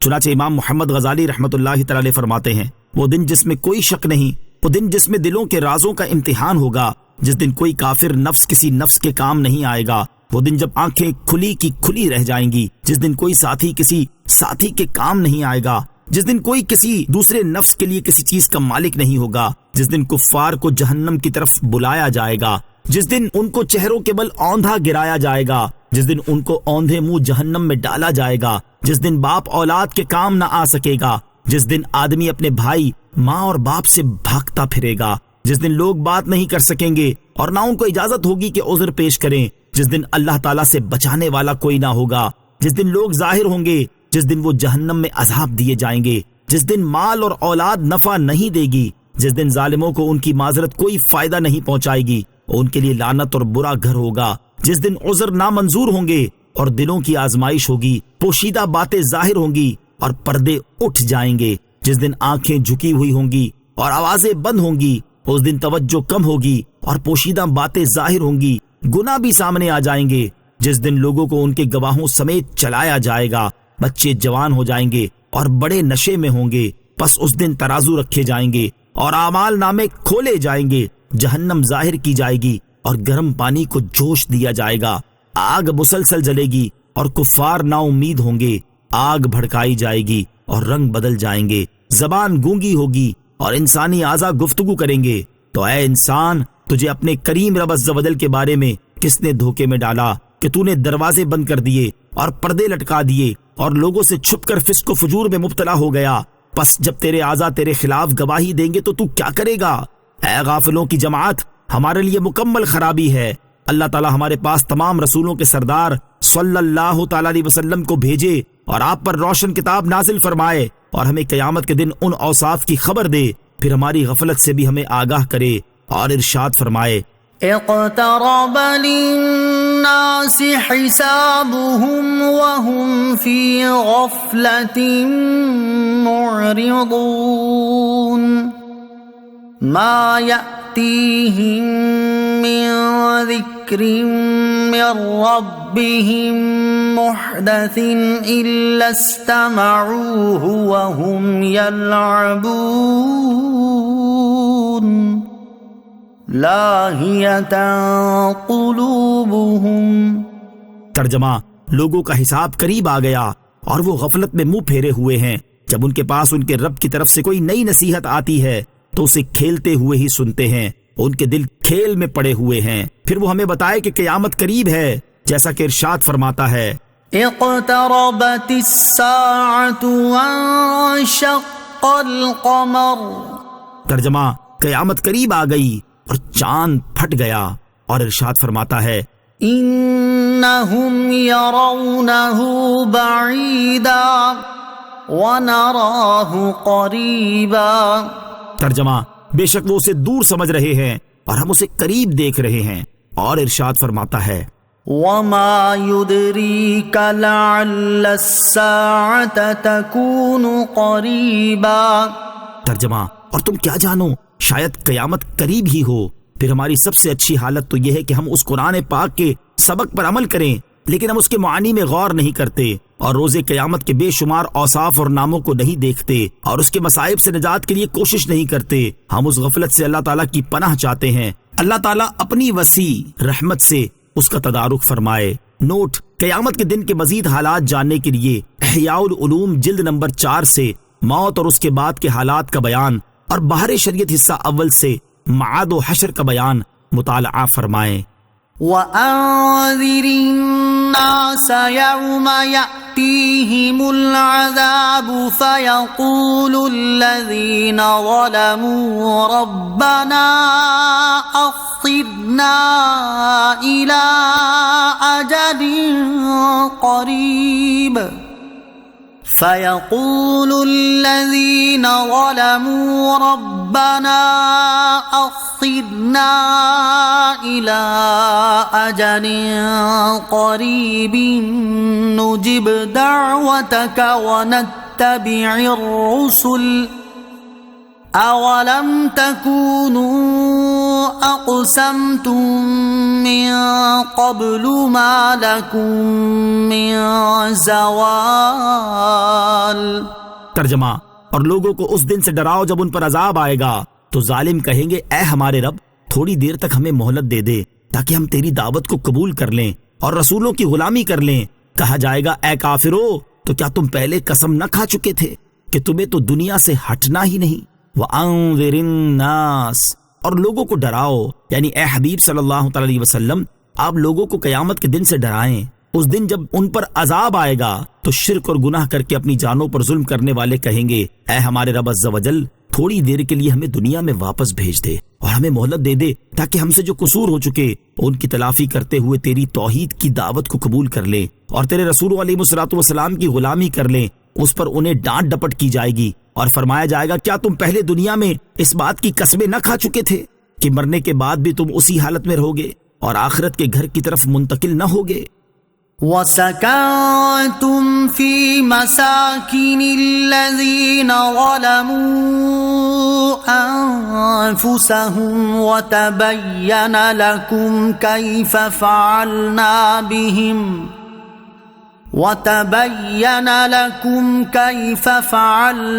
بِهِمْ وَضَرَبْنَا لَكُمُ الْأَمْثَالَ۔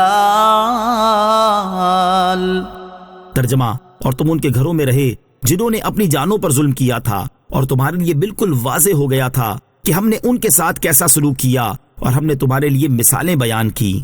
وَسَكَنْتُمْ، اور تم رہے، یعنی تم ان لوگوں کے گھروں میں رہے جنہوں نے کفر اور گناہوں کا ارتکاب کر کے اپنی جانوں پر ظلم کیا تھا، جیسے کہ قوم نوح، عاد اور سمود وغیرہ، کہ تم انہی کی بستیوں میں دوران سفر ٹھہرتے تھے یا ان کے قرب و جوار سے گزرتے تھے اور تمہارے لیے بالکل واضح ہو گیا تھا کہ ہم نے ان کے ساتھ کیسا سلوک کیا، اور تم نے اپنی آنکھوں سے ان کے گھروں میں عذاب کے آثار اور نشان دیکھے، اور تمہیں ان کی ہلاکت و بربادی کی خبریں ملی، یہ سب کچھ دیکھ کر اور جان کر تم نے عبرت کیوں نہ حاصل کی، اور تم کفر سے کیوں باز نہ آئے؟ ہم نے تمہیں مثالیں دے کر بتا دیا تاکہ تم تدبیر کرو اور سمجھو، عذاب اور ہلاکت سے اپنے آپ کو بچاؤ۔ سابقہ قوموں کے انجام سے نصیحت حاصل کرنے کی ترغیب۔ ان آیات میں مسلمانوں کے لیے بھی بڑی عبرت و نصیحت ہے، اور انہیں بھی چاہیے کہ سابقہ عذاب یافتہ قوموں کے اعمال کو سامنے رکھتے ہوئے اپنے اعمال کا جائزہ لیں، اور ان کے دنیاوی انجام سے عبرت پکڑتے ہوئے اللہ تعالیٰ اور اس کے رسول صلی اللہ تعالی علیہ وسلم کی نافرمانی کرنے سے باز آ جائیں۔ اگر دنیا میں انہوں نے نصیحت حاصل نہ کی اور اللہ تعالیٰ اور اس کے حبیب علیہ الصلوۃ والسلام کی نافرمانی سے باز نہ آئے تو مرنے کے بعد کوئی نصیحت انہیں فائدہ نہ دے گی۔ حضرت علامہ اسماعیل حقی رحمۃ اللہ تعالی علیہ فرماتے ہیں، اے مسلمانوں غور کرو کہ انبیاء و مرسلین علیہ الصلوۃ والسلام اور مقرب اولیاء کرام رحمہ اللہ تعالی کہاں تشریف لے گئے؟ سابقہ بادشاہ اور جابر و سرکش لوگ کہاں چلے گئے؟ جب یہ دنیا میں نہ رہے تو تم بھی اس دنیا میں نہ رہو گے، تو تمہیں کیا ہو گیا ہے کہ تم ان کی طرف نظر نہیں کرتے اور عبرت حاصل نہیں کرتے؟ اگر تم عقل رکھتے ہو تو نیک اعمال میں خوب کوشش کر لو، اور اس دن سے ڈرو جس میں تم اللہ تعالیٰ کی طرف لوٹائے جاؤ گے، پھر ہر جان کو اس کی کمائی بھرپور دی جائے گی اور ان پر ظلم نہیں ہوگا۔ شرعی قیاس حق ہے۔ اس آیت سے معلوم ہوا کہ قیاس شرعی حق ہے، کیونکہ آیت کا منشا یہ ہے کہ وہ لوگ کفر کی وجہ سے ہلاک ہوئے، اور کفر تو تم بھی کر رہے ہو، لہٰذا تم بھی ہلاک ہونے کے لائق ہو۔ علت کے اشتراک سے حکم مشترک ہوتا ہے، اور اسی کو فقہ میں قیاس کہتے ہیں۔ وَقَدْ مَكَرُوا مَكْرَهُمْ وَعِندَ اللَّهِ مَكْرُهُمْ وَإِن كَانَ مَكْرُهُمْ لِتَزُولَ مِنْهُ الْجِبَالُ فَلَا تَحْسَبَنَّ اللَّهَ مُخْلِفَ وَعْدِهِ رُسُلَهُ إِنَّ اللَّهَ عَزِيزٌ ذُو انتقام۔ ترجمہ، اور بے شک انہوں نے اپنی سازش کی، اور ان کی سازش اللہ کے قابو میں تھی، اور ان کی سازش کوئی ایسی نہیں تھی کہ اس سے پہاڑ ٹل جائیں، تو تم ہرگز خیال نہ کرنا کہ اللہ اپنے رسولوں سے وعدہ خلافی کرے گا، بے شک اللہ غالب بدلہ لینے والا ہے۔ وَقَدْ مَكَرُوا مَكْرَهُمْ، اور بے شک انہوں نے اپنی سازش کی۔ اس آیت کا خلاصہ یہ ہے کہ اہل مکہ نے اسلام کو مٹانے اور کفر کی تائید کرنے کے لیے نبی کریم علیہ الصلوۃ والسلام کے ساتھ سازش کرتے ہوئے یہ ارادہ کیا تھا کہ سرکار دو عالم علیہ الصلوۃ والسلام کو شہید کر دیا جائے یا قید کر لیا جائے یا مکہ مکرمہ سے نکال دیا جائے۔ اللہ تعالیٰ نے ارشاد فرمایا کہ ان کی سازش اللہ عز و جل کے علم میں تھی، اور ان کی سازش کوئی ایسی نہیں تھی کہ اس سے پہاڑ ٹل جائیں، یعنی اللہ عز و جل کی آیات اور شریعت مصطفیٰ کے احکام جو اپنی قوت و ثبات میں مضبوط پہاڑوں کی مانند ہیں، محال ہے کہ کافروں کے مکر اور ان کی ہیرا انگیزیوں سے وہ اپنی جگہ سے ٹل سکے۔ نوٹ: کفار مکہ کی سازش کی تفصیل سورہ انفال کی آیت نمبر 30 کی تفسیر میں گزر چکی ہے۔ فلا تحسبن، تو تم ہرگز خیال نہ کرنا۔ آیت کا خلاصہ یہ ہے کہ اے سننے والے، تم ہرگز ایسا خیال نہ کرنا کہ اللہ عز و جل اپنے رسولوں علیہ الصلوۃ والسلام سے کیے ہوئے وعدے کے خلاف کرے گا، یہ تو ممکن ہی نہیں۔ وہ ضرور وعدہ پورا کرے گا اور اپنے رسول کی مدد فرمائے گا، ان کے دین کو غالب کرے گا اور ان کے دشمنوں کو ہلاک کرے گا۔ يَوْمَ تُبَدَّلُ الْأَرْضُ غَيْرَ الْأَرْضِ وَالسَّمَاوَاتُ وَبَرَزُوا لِلَّهِ الْوَاحِدِ الْقَهَّارِ۔ ترجمہ: یاد کرو جس دن زمین کو دوسری زمین سے اور آسمانوں کو بدل دیا جائے گا، اور تمام لوگ ایک اللہ کے حضور نکل کھڑے ہوں گے جو سب پر غالب ہے۔ یوم تبدل الارض، جس دن زمین بدل دی جائے گی، اس دن سے قیامت کا دن مراد ہے۔ اور زمین و آسمان کی تبدیلی کے بارے میں مفسرین کے دو قول ہیں۔ ایک یہ کہ ان کے اوصاف بدل دیے جائیں گے، مثلا زمین ایک سطح ہو جائے گی، نہ اس پر پہاڑ باقی رہیں گے، نہ بلند ٹیلے، نہ گہرے غار، نہ درخت، نہ عمارت، نہ کسی بستی اور اقلیم کا نشان، اور آسمان پر کوئی ستارہ نہ رہے گا، اور سورج و چاند کی روشنیاں معدوم ہو جائیں گی۔ یہ تبدیلی اوصاف کی ہے، ذات کی نہیں۔ دوسرا قول یہ ہے کہ آسمان و زمین کی ذات ہی بدل دی جائے گی۔ اس زمین کی جگہ ایک دوسری چاندی کی زمین ہوگی، سفید و صاف ہوگی، جس پر نہ کبھی خون بہایا گیا ہوگا، نہ گناہ کیا گیا ہوگا، اور آسمان سونے کا ہوگا۔ یہ دو قول اگرچہ بظاہر ایک دوسرے کے مخالف معلوم ہوتے ہیں، مگر ان میں سے ہر ایک اپنی جگہ صحیح ہے۔ وہ اس طرح کہ پہلی مرتبہ زمین و آسمان کی صفات تبدیل ہوں گی، اور دوسری مرتبہ حساب کے بعد دوسری تبدیلی ہوگی۔ اس میں زمین و آسمان کی ذاتیں ہی بدل جائیں گی۔ وترى المجرمين يومئذ مقرنين في الأصفاد. ترجمہ: اور اس دن تم مجرموں کو بیڑیوں میں ایک دوسرے سے بندھا ہوا دیکھو گے. وَتَرَى الْمُجْرِمِينَ يَوْمَئِذٍ، اور اس دن تم مجرموں کو دیکھو گے، یعنی اے حبیب صلی اللہ تعالی علیہ وسلم، آپ قیامت کے دن کافروں کو بیڑیوں میں اپنے شیطانوں کے ساتھ بندھا ہوا دیکھیں گے. قیامت کے دن مومن و کافر کی پہچان. اس سے معلوم ہوا کہ بشر میں کفار اور مومن ظاہری علامات سے ہی پہچان لیے جائیں گے کہ کافروں کے منہ کالے، ہاتھ پیچھے بندھے ہوئے اور پاؤں بیڑیوں میں بندھے ہوئے ہوں گے، جبکہ مومنوں کا حال اس کے برعکس ہوگا. سرابیلهم من قطران وتغشى وجوههم النار ليجزي الله كل نفس ما كسبت ان الله سريع الحساب. ترجمہ: ان کے کرتے تارکول کے ہوں گے اور ان کے چہروں کو آگ ڈھانپ لے گی تاکہ اللہ ہر جان کو اس کی کمائی کا بدلہ دے. بے شک اللہ بہت جلد حساب کرنے والا ہے. سرابیلہم، ان کے کرتے، یعنی قیامت کے دن کافروں کے کرتے سیاہ رنگ اور بدبودار تارکول کے ہوں گے جن سے آگ کے شعلے اور زیادہ تیز ہو جائیں. تفسیر بیضاوی میں ہے کہ ان کے بدنوں پر رال لیپ دی جائے گی تو وہ کرتے کی طرح ہو جائے گی. اس کی سوزش اور اس کے رنگ کی وحشت و بدبو سے تکلیف پائیں گے. وَتَغْشَى وُجُوهَهُمُ النَّارُ، اور ان کے چہروں کو آگ ڈھانپ لے گی، یعنی کافروں کے جسموں پر لپٹے ہوئے تارکول سے آگ کے شعلے اتنے بلند ہوں گے کہ آگ ان کے چہروں کو ڈھانپ لے گی. لِيَجْزِيَ اللَّهُ كُلَّ نَفْسٍ مَا كَسَبَتْ، تاکہ اللہ ہر جان کو اس کی کمائی کا بدلہ دے.